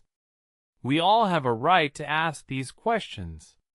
The young men who are already in the fighting forces, or are being called to the services, the men and women who are working in the war industries, and the men and women who are making all forms of sacrifices for victory, all these have a right to ask these questions, and are actually asking them. Can our faith in these principles be given some measure of reassurance? No man can satisfactorily answer these questions or satisfactorily reassure us in our faith in these great objectives. The kind of peace that will follow the war, and the kind of new order that will be created, will entirely depend upon the vision, the wisdom, the effort which the leaders of the nations can apply to the task of making the peace, and upon the intelligent support which those leaders will receive from their peoples. In other words, the future will be what the leaders and the peoples of the world can make of it. But, as a student of history, I would like to speculate on the future possibilities of these peace objectives in the light of the historical lessons of the last World War. I believe that a study of the causes which were responsible for the failure of the Wilsonian program of peace may help us to form some idea of the possibilities of success in the realization of the Roosevelt-Churchill program of world peace. From this historical view, I have formed my personal belief that we have a better chance to win a just and effective peace this time than the last time. My opinion is based on the fact that some of the historical causes which defeated Wilson and his idealistic peace program fortunately either no longer exist today or exist only in much diminished force. In the first place, there are no aggressor states among the Allied and associated nations on our side. You will recall that the group of Allied powers which fought Germany in the last war included Japan and Tsarist Russia. It was too unholy an alliance to be a fertile soil for Wilsonian idealism. It was after the March 1917 revolution in Russia that Wilson felt more at ease in deciding to associate with the Allied nations in the war. In this respect, the international alignment in the present war is much more clearly and rationally defined. All the aggressor states have now flocked together by ideological affinity, and the 28 United Nations on the whole can be classed as a group of peaceful and peace-loving nations, eager to cooperate to bring about a just and durable peace. In the second place, there exist among the United Nations no secret treaties of territorial aggrandizement or division of spoils. The last war began as a purely old-fashioned war of power politics, and only at very late stages took on some idealistic coloring under the impact of Wilsonian influence. This new conversion came so late that many secret treaties of intrigue, bribery, and division of spoils had long been concluded among the Allied powers. It was those secret treaties which later caused so much trouble for Wilson both at Paris and in America. The Wilson program of idealistic peace was mutilated and wrecked largely by these secret treaties. In this respect, the Second World War presents a much more favorable outlook for the future. The present war has from the very beginning assumed the general character of a clearly defined fight for national freedom against wanton aggression. From the British and French pledges to Poland and Greece in 1939, the Atlantic Charter of 1941, and the United Nations Declaration of 1942 to the Soviet-British Treaty of May 1942, there have been no secret treaties of bribery or territorial aggrandizement concluded among the countries which now form the United Nations. The absence of secret treaties and the existence of such open and idealistic declarations as the Atlantic Charter, I believe, will greatly enhance the chances of success of idealistic and constructive statesmanship in the peacemaking after this war. In the third place, I believe the world has learned much in these terrible years, and may be more ready to recognize the need for a better and more effective peace. The world at large in 1919 certainly was not quite ready to understand and accept the Wilson principles. The armistice of November 1918 came so unexpectedly early that even the best minds were not fully prepared for the great task ahead. Many nations, the neutrals, and even some of the allies and associates in the war, had not been severely touched by the evil effects of the war. The radio had not come. The airplane was still a novel and ineffective weapon. The great space of the ocean still gave ample protection to several continents. Many people still thought that it was possible to keep out of wars, however gigantic they might be. Neutrality and isolation were still considered possible. And to many people, Wilsonianism appeared shockingly aggressive in trying to interfere in world politics. In this respect, we have learned better. At least we should have learned better in these years. There are now practically no neutral countries left in Europe or anywhere else. The most peaceful and most peace-loving countries have been ruthlessly invaded and conquered by the aggressors. The greatest oceans no longer afford protection to the formerly isolated nations. The most powerful nation in the world, the United States, has been attacked and has suffered unprecedented defeats. All these have brought about a new and more realistic way of thinking on world affairs. President Roosevelt, in his speech of December 9, 1941, has put it most forcefully. It is our obligation to our dead, it is our sacred obligation to their children and our children, that we must never forget what we have learned. And what we all have learned is this: there is no such thing as security for any nation or any individual in a world ruled by the principles of gangsterism. There is no such thing as impregnable defense against powerful aggressors who sneak up in the dark and strike without warning. We have learned that our ocean-girt hemisphere is not immune from severe attack, that we cannot measure our safety in terms of miles on any map. Full realization of such undeniable facts should inevitably lead to the conviction that the world has not been made safe for democracy, not even for the most powerful of the democracies, and that there is real necessity for the effective establishment of a peace that will afford to all nations the means of dwelling in safety within their own boundaries. Such psychological preparedness will probably increase with the progress of the war, and may pave the way for the statesmen who are to win the peace for all of us and our children.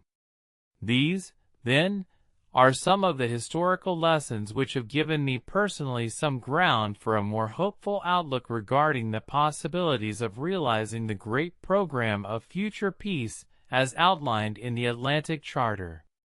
For these reasons, I believe that the United Nations have a better chance to win the peace this time than the last time. But I must warn you, the task is tremendous and over-optimism may be unwarranted. Much remains to be done by all of us in order to prepare ourselves and our fellow men for the great task ahead. Let me warn you, if we wish to win the peace after this war, much clear thinking will be necessary. For there will surely be a great deal of prejudice for us to help to break down, and there will be a great deal of loose and irresponsible thinking for us to help combat. Let me give you an example of the kind of prejudice and loose thinking which has paralyzed, and will continue to paralyze all effective efforts in constructive international planning. I refer to the deep-rooted prejudice against the use of force as the necessary element for the enforcement of peace and order. You have no doubt heard this prejudice expressed in various forms. Fundamentally, it is this: that force is something essentially evil, something to be avoided as incompatible with any new and higher order of international relationship. I say this is a prejudice and a form of loose thinking, because it is entirely based upon an unfortunate association of the word force. A quarter of a century ago, John Dewey, the great American philosopher, wrote, "No ends are accomplished without the use of force. It is force by which we excavate subways and bridges, and travel and manufacture." Substitute the word power for force, and these sentences will sound fine. And substitute the word energy for force, and they even sound scientific.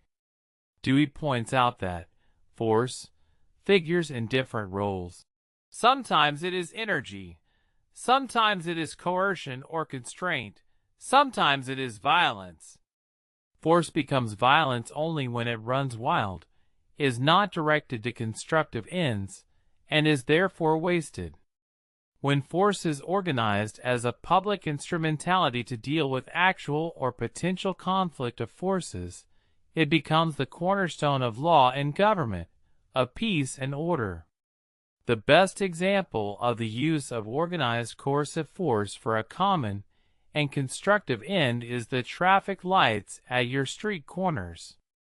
These mechanically controlled red and green lights, which are not watched by policemen armed with pistols or machine guns, are effectively obeyed because the people have learned to recognize that these mechanical devices are symbols of the law and public order, and that the organized force of the community is behind them for their enforcement.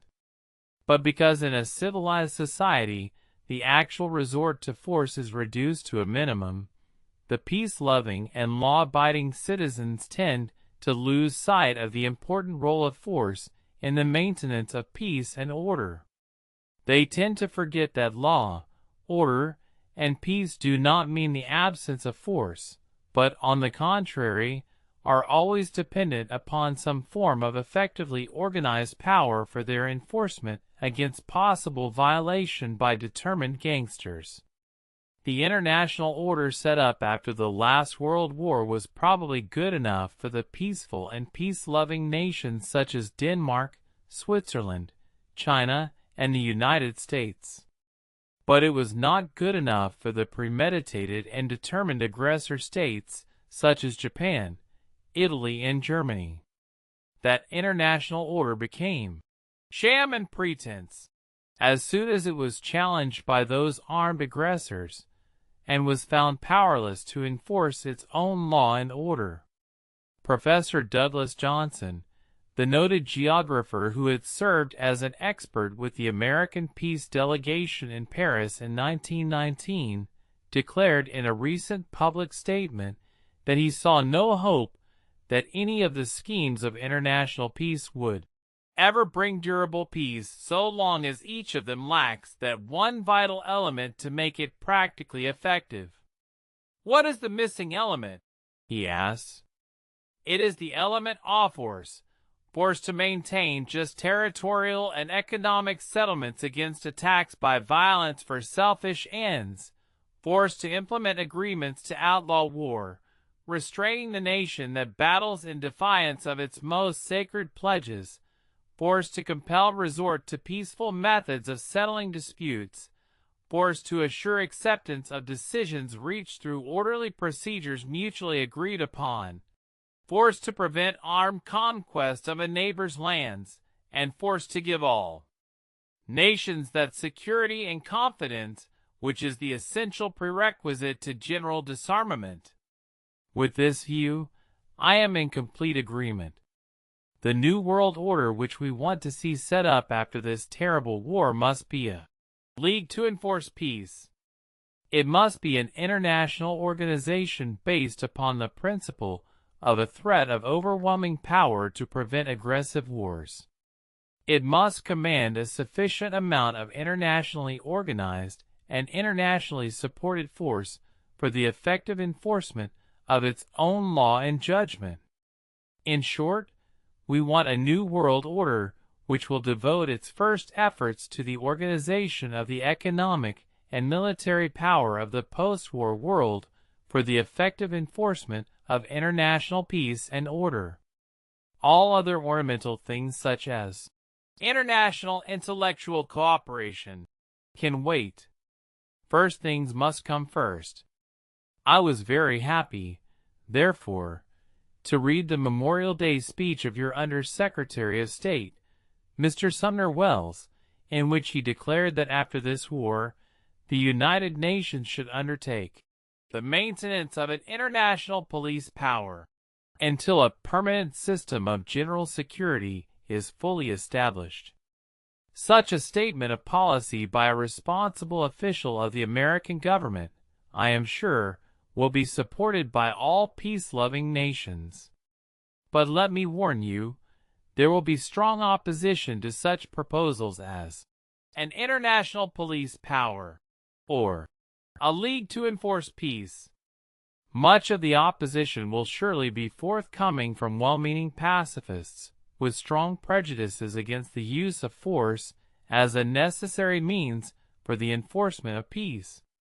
We must learn to think that there is nothing essentially evil in force, which is but another name for the power or energy necessary for doing work or achieving ends. That force is only an instrument which, if properly controlled and directed, can become the very cornerstone of justice and order, and that all law, all peace and order, internal or international, are empty words if they cannot be effectively enforced by the organized power of the community. We must remember these wise words uttered by the French philosopher Pascal almost 300 years ago. Justice without force is impotent. Force without justice is tyrannical. We must, therefore, combine justice with force. Asia and the Universal World Order. Contemporary China. December 14, 1942. Volume 2. Number 15. Pages 1 to 4. What kind of world order does Asia want? What problems does Asia expect this world order to solve? What benefits, national, international, continental, and worldwide, does Asia hope to derive from its establishment? What contributions can the peoples of Asia make to the future well-being and civilization under it? No one can answer these questions in behalf of Asia as a whole. What I have to say here barely scratches the surface of some of these questions, and only represents the thinking of an individual Asiatic with some training in thinking internationally. Needless to add that my conclusions are predicated on the conviction that the United Nations will completely win the war, and therefore will be in a position to win the peace. 1. The first and greatest concern of Asia and of mankind, after this terrible war, will be security and order. Without some satisfactory solution of this primordial problem, all other problems of freedom, justice, economic well-being, and cultural advancement cannot be successfully tackled. The first problem, therefore, is the establishment of a world order which will afford to all nations some effective form of collective security, and will aim at making aggressive wars impossible. In the words of the Atlantic Charter, this world order should afford to all nations the means of dwelling in safety within their own boundaries.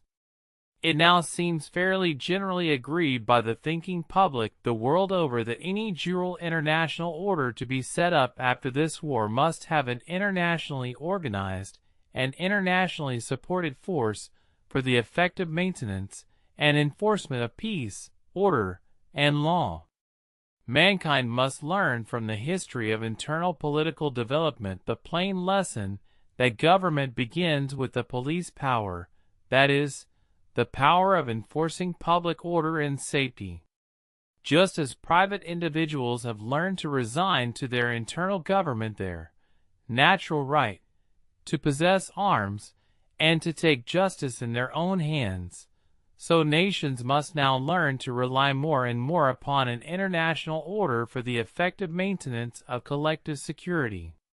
Recent history has brought home to us the painful truth that, in this modern world of ours, no nation, however powerful, can single-handedly defend itself against determined armed aggression by powerful aggressor states. That international law and solemnly pledged treaties can no longer protect the peaceful, peace-loving states from aggressive wars. That no geographical isolation can afford such protection. And that, just as war has become global, so must mankind seek peace by means of a worldwide system of general security. Pacifists, religious or philosophical, need not be scared by the concept of international police power for collective security. It does not necessarily mean the policing of Germany by Anglo-American troops, or the policing of Japan by Chinese, Russian, and American soldiers. The concept of collective security, as I understand it, merely means the organizing of the economic and military power of the nations under definite and unmistakable terms of arrangement for the explicit purpose of preventing a possible outbreak of aggressive invasion and war. It means the setting up of machinery with clearly defined duties and responsibilities for the possible application of economic sanctions against would-be aggressor states in whatever corner of the globe. And it means the pooling and distribution of the international police force for the effective implementation of the economic sanctions against aggression. Let us take the Covenant of the League of Nations as an illustration. It is my firm belief that if the member states of the League had from the start worked out and set up international machineries for the possible carrying out of effective economic sanctions, such as oil embargo, arms embargo, mineral and metal embargo against conceivable sources of aggression, if such procedure had been worked out and such machineries of control had been set up, the would-be aggressors would have been forewarned, and the catastrophic war might have been indefinitely postponed and possibly averted. Unfortunately, the League wasted 20 years without ever working out a procedure and setting up the necessary machinery for the possible invocation of Articles 10, 15, and 16 of the League Covenant. So when aggression came as it did to China in 1931, to Abyssinia in 1935, to Spain in 1936, to Austria and Czechoslovakia in 1938, the League was caught totally unprepared, and the aggressors carried the day. Therefore, I strongly advocate that the framers of the next peace should seek the advices of such geological and mineralogical experts as Sir Thomas Holland of Britain and Professor C.K. Leith of the United States in working out detailed plans for the effective control of minerals and metals as an essential part of future economic sanctions against aggression. The United Nations control more than 3/4 of the world's strategic mineral and metal resources, and should have no hesitation to convert this source of international contention into an efficacious weapon of collective security.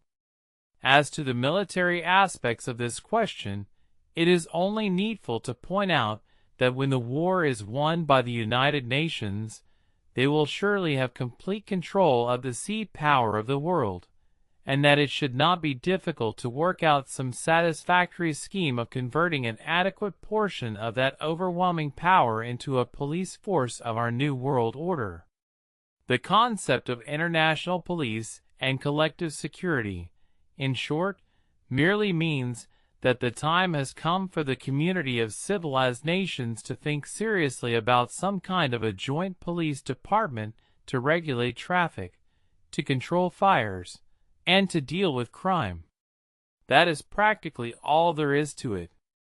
What is necessary for us to emphasize now is the platitudinous fact that law and order, national or international, do not mean the absence of force, but are always dependent upon some form of organized force for their effective enforcement. Any attempt to set up a general order of the nations without some overwhelming force to back its own law and judgment will inevitably be scrapped in face of determined armed aggression. Justice without force, said Pascal almost 300 years ago, is impotent. Force without justice is tyrannical. We must, therefore, combine justice with force. 2. When the war is over, Asia will have about a dozen free and independent states. The Soviet Union, China, Japan, the Korean Republic, the Commonwealth of the Philippines, Thailand, the Commonwealth of India, Afghanistan, Iran, Iraq, Saudi Arabia, and Turkey. With the exception of Japan, all these Asiatic states are peaceful and peace-loving states. The deep-rooted pacifistic tradition of China, India, and Korea cannot be doubted, and that tradition will grow in a new world wherein aggressive wars will be placed under control through the establishment of a system of collective security. The Muslim states have had a martial tradition, but in a new world order wherein the old imperialism of the European powers will be dead or rapidly disappearing, there is ample ground for hope that the Muslim world will be an important power for peace and continental solidarity. And the truly fundamental change in Russian foreign policy brought about since the Bolshevik Revolution of 1917 has marked the Soviet Union as one of the great pacifist powers, and one of the earliest advocates of collective security. The recently published Soviet-British Treaty of May 26, 1942, furnishes the best proof that the USSR will remain one of the greatest stabilizing powers in our new world order. A few problems, however, should be satisfactorily solved before the Asiatic states can settle down to enjoy the means of dwelling in safety within their own boundaries. The most urgent of these will be the disarming of Japan. Some necessary steps will be undertaken by the United Nations during the period of prolonged armistice. These steps will most probably include the surrender of the remaining Japanese Navy, Air Force, and artillery, the international control of the mandated islands, the destruction of Japanese naval bases and fortifications, as well as the evacuation of Japanese forces from all occupied territories on the continent of Asia and in the Pacific Islands. All these steps are in the direction of disarming Japan. The most necessary step, however, will be the discrediting of the militaristic caste and the militaristic policy by the final defeat of her army and navy, and the destruction of their remaining equipment. This explosion of the myth of the invincibility of Japanese arms will go very far toward a psychological disarmament. Equally important will be the early establishment of an effective system of collective security in the post-war world. An international control of the mandated groups of islands, and the organization and distribution of an international police in Asia and the Pacific area, I believe, will have the desired effect of discouraging the rearming of Japan. Effective international control of strategical minerals and metals, as an integral part of the system of collective security will be another method for the prevention of Japanese rearmament.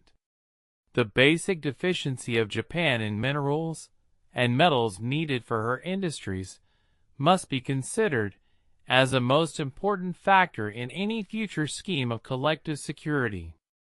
A scientific and judicious control of the sale to Japan of iron, steel, scraps, petroleum, antimony, aluminum, chromite, lead, nickel, manganese, tin, tungsten, and zinc may in time result in converting her militaristic industrial system into an industrial system for the production of goods for peacetime consumption and for the economic well-being of her people. Such an international control of raw materials, I believe, can most effectively assist in the disarming of those nations which threaten or may threaten aggression outside of their frontiers. In short, I believe that the disarming of Japan can be best achieved by the defeat of Japanese arms, the discrediting of her militaristic tradition, the establishing of an international scheme of general security, and a judicious and efficient system of metal and mineral control as a part of the machinery for the enforcement of peace. Another problem of continental and world importance is the relationship between China and Soviet Russia. Japan's aggressions in Manchuria since 1931 have turned the attention of the Soviet Union to the Far East, brought hundreds of thousands of her troops to the maritime provinces and Siberia, and thereby made her once more a dominating power on the Pacific. Before this war is over, she will in all probability be forced to fight a great and difficult war in the Far East against Japan, and on the side of China, the United States, and Canada. Even long before Russia's heroic resistance turned the tide of the war in its European theater, the USSR had already been extending her helping hand to China throughout the 5 years of our war with Japan. This friendly assistance has been given to China without any condition of territorial concession, ideological surrender, or political interference. The only form of repayment has been a barter payment in Chinese goods and materials needed by Russia. Such friendly relations will surely develop into closer ties when Russia and China will be fighting the common enemy in Asia. It is my sincere hope that the time will soon come when China and the Soviet Union may work shoulder to shoulder not only in fighting a common foe, but in all times to come. With a common frontier extending nearly 5,000 miles, China and Russia should work out a permanent scheme of peace, non-aggression, mutual assistance, and general security, somewhat along the same lines as the latest British-Soviet treaty. The historic example of 3,500 miles of undefended common frontier between Canada and the United States can be emulated by China and Russia to our mutual benefit. The peace and prosperity of Asia demand such a mutual understanding between these two great countries, which comprise 3/4 of the continent. 3. What of the future of democratic development in Asia?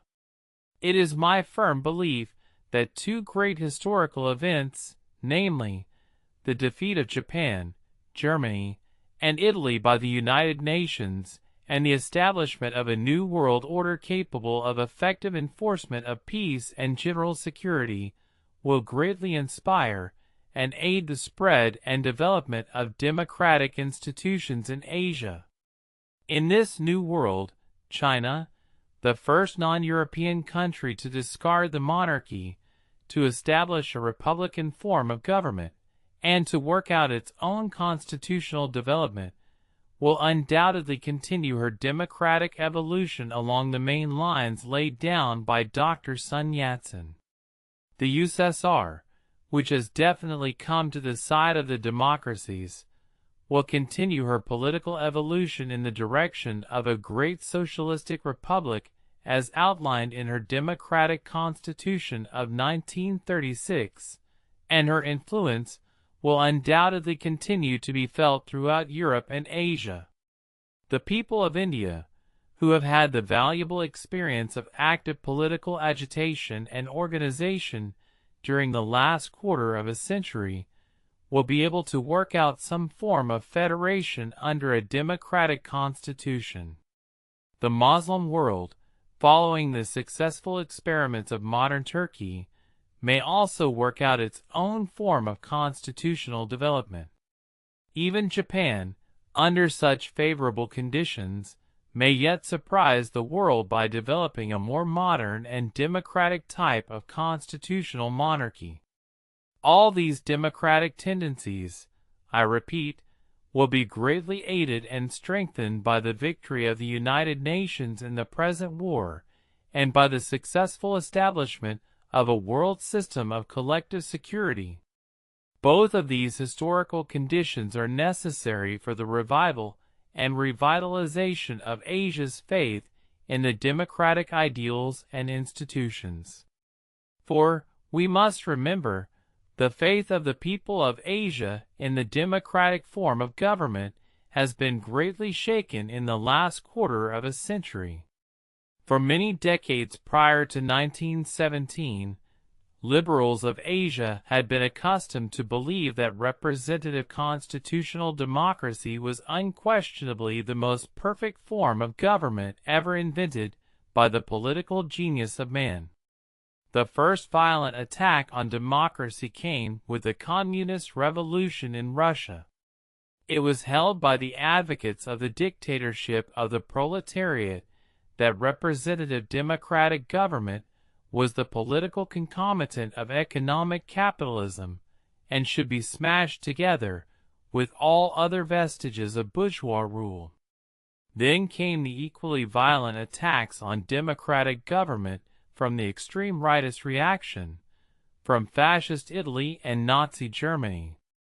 These new advocates of totalitarian dictatorships would shout to us that democracy is the decadent form of government, and that the democratic nations are decadent peoples doomed to be dominated by the more vigorous super-races. "The goddess of liberty," said Mussolini in March 1923, "is dead and her body is putrescent."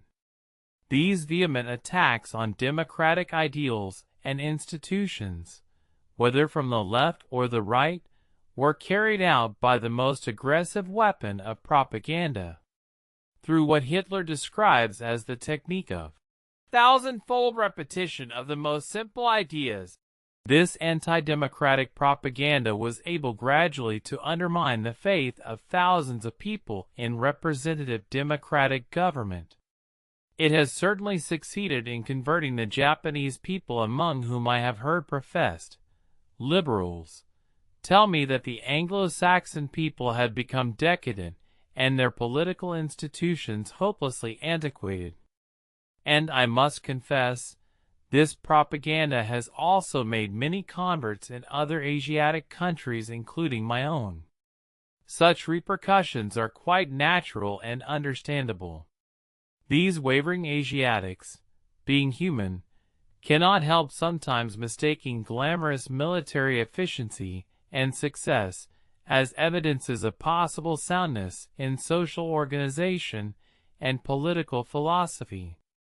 Any one of my generation who can vividly recall the wonderfully thrilling and stirring experience on receiving the news of the last armistice of November 1918, and who has watched the great emotional, intellectual, social, and political upheavals in the subsequent months, can readily agree with me that a crushing defeat of Germany, Japan, and Italy by the United Nations in this war will surely have the electrifying effect of reviving and revitalizing Asia's faith in democracy. Such a final victory of the United Nations would completely nullify the evil effects of the anti-democratic propaganda of the last 25 years, and would transform and revolutionize the thought and imagination, and the whole social and political outlook of millions upon millions of people in Asia. But the other historical condition, the successful establishment of a wider and permanent system of general security, is equally necessary as a prerequisite for the peaceful development of democratic institutions in the Asiatic countries. Woodrow Wilson is eternally right in laying down the great dictum that the world must be made safe for democracy. The great tragedy of the last 20 years has been that the world had not been made safe for the peaceful and peace-loving democracies.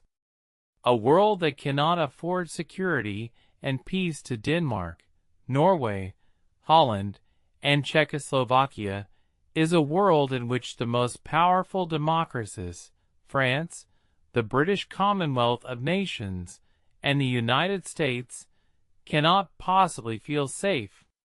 The early history of mankind, both in the East and in the West, has taught us that ancient democratic states could not survive powerful foreign aggression. It was no historical accident that the first modern development of democratic institutions took place in the British Isles, protected for centuries by the English Channel and the English Navy from continental invasion. Nor was it mere historical accident that the second and more important development of democratic government on an unprecedented continental scale took place in North America, protected by the two greatest oceans. A comparison between the history of the American Republic and the French Republic during the last 150 years will convince us of the tremendous importance of the factor of security from aggression as an essential condition for the peaceful and continuous development of democratic life and institutions. If, therefore, we are really desirous to see democratic ideals spread and prevail in the post-war world, we must make our new world order so effective that it shall be able to make the world safe for democracy. The world must not forget that the splendid military resistance of Soviet Russia during the past year has been made possible by tremendous sacrifice and postponement of internal social, economic, and political progress. Nor must we forget that the Constitutional Convention, which was to convene on November 12, 1936, to ratify the final draft of a democratic constitution of the Republic of China, has been postponed for 6 years because of the threat of Japanese aggression and war. Whatever universal world order may be set up after this war, therefore, must devote its very first labors to the organization of the economic and military power of the nations for the effective maintenance and enforcement of peace, justice, and orderly relationships throughout the world. It must create the necessary condition for one of the four freedoms, the freedom from fear of aggression, without which the other three freedoms will have no leg to stand on. I firmly believe that when the Asiatic nations, including Japan, are thus assured of the freedom from fear of aggression under a system of collective security, they will steadily develop their own forms of democratic government and society.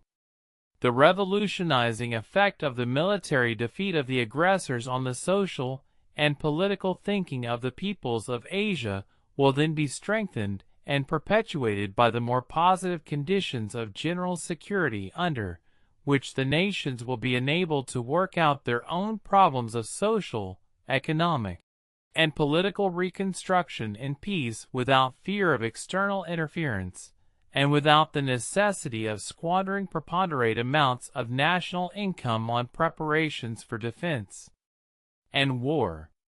A quarter of a century of general peace and security will see the flowering and fruition of democratic ideas and institutions throughout the continent of Asia.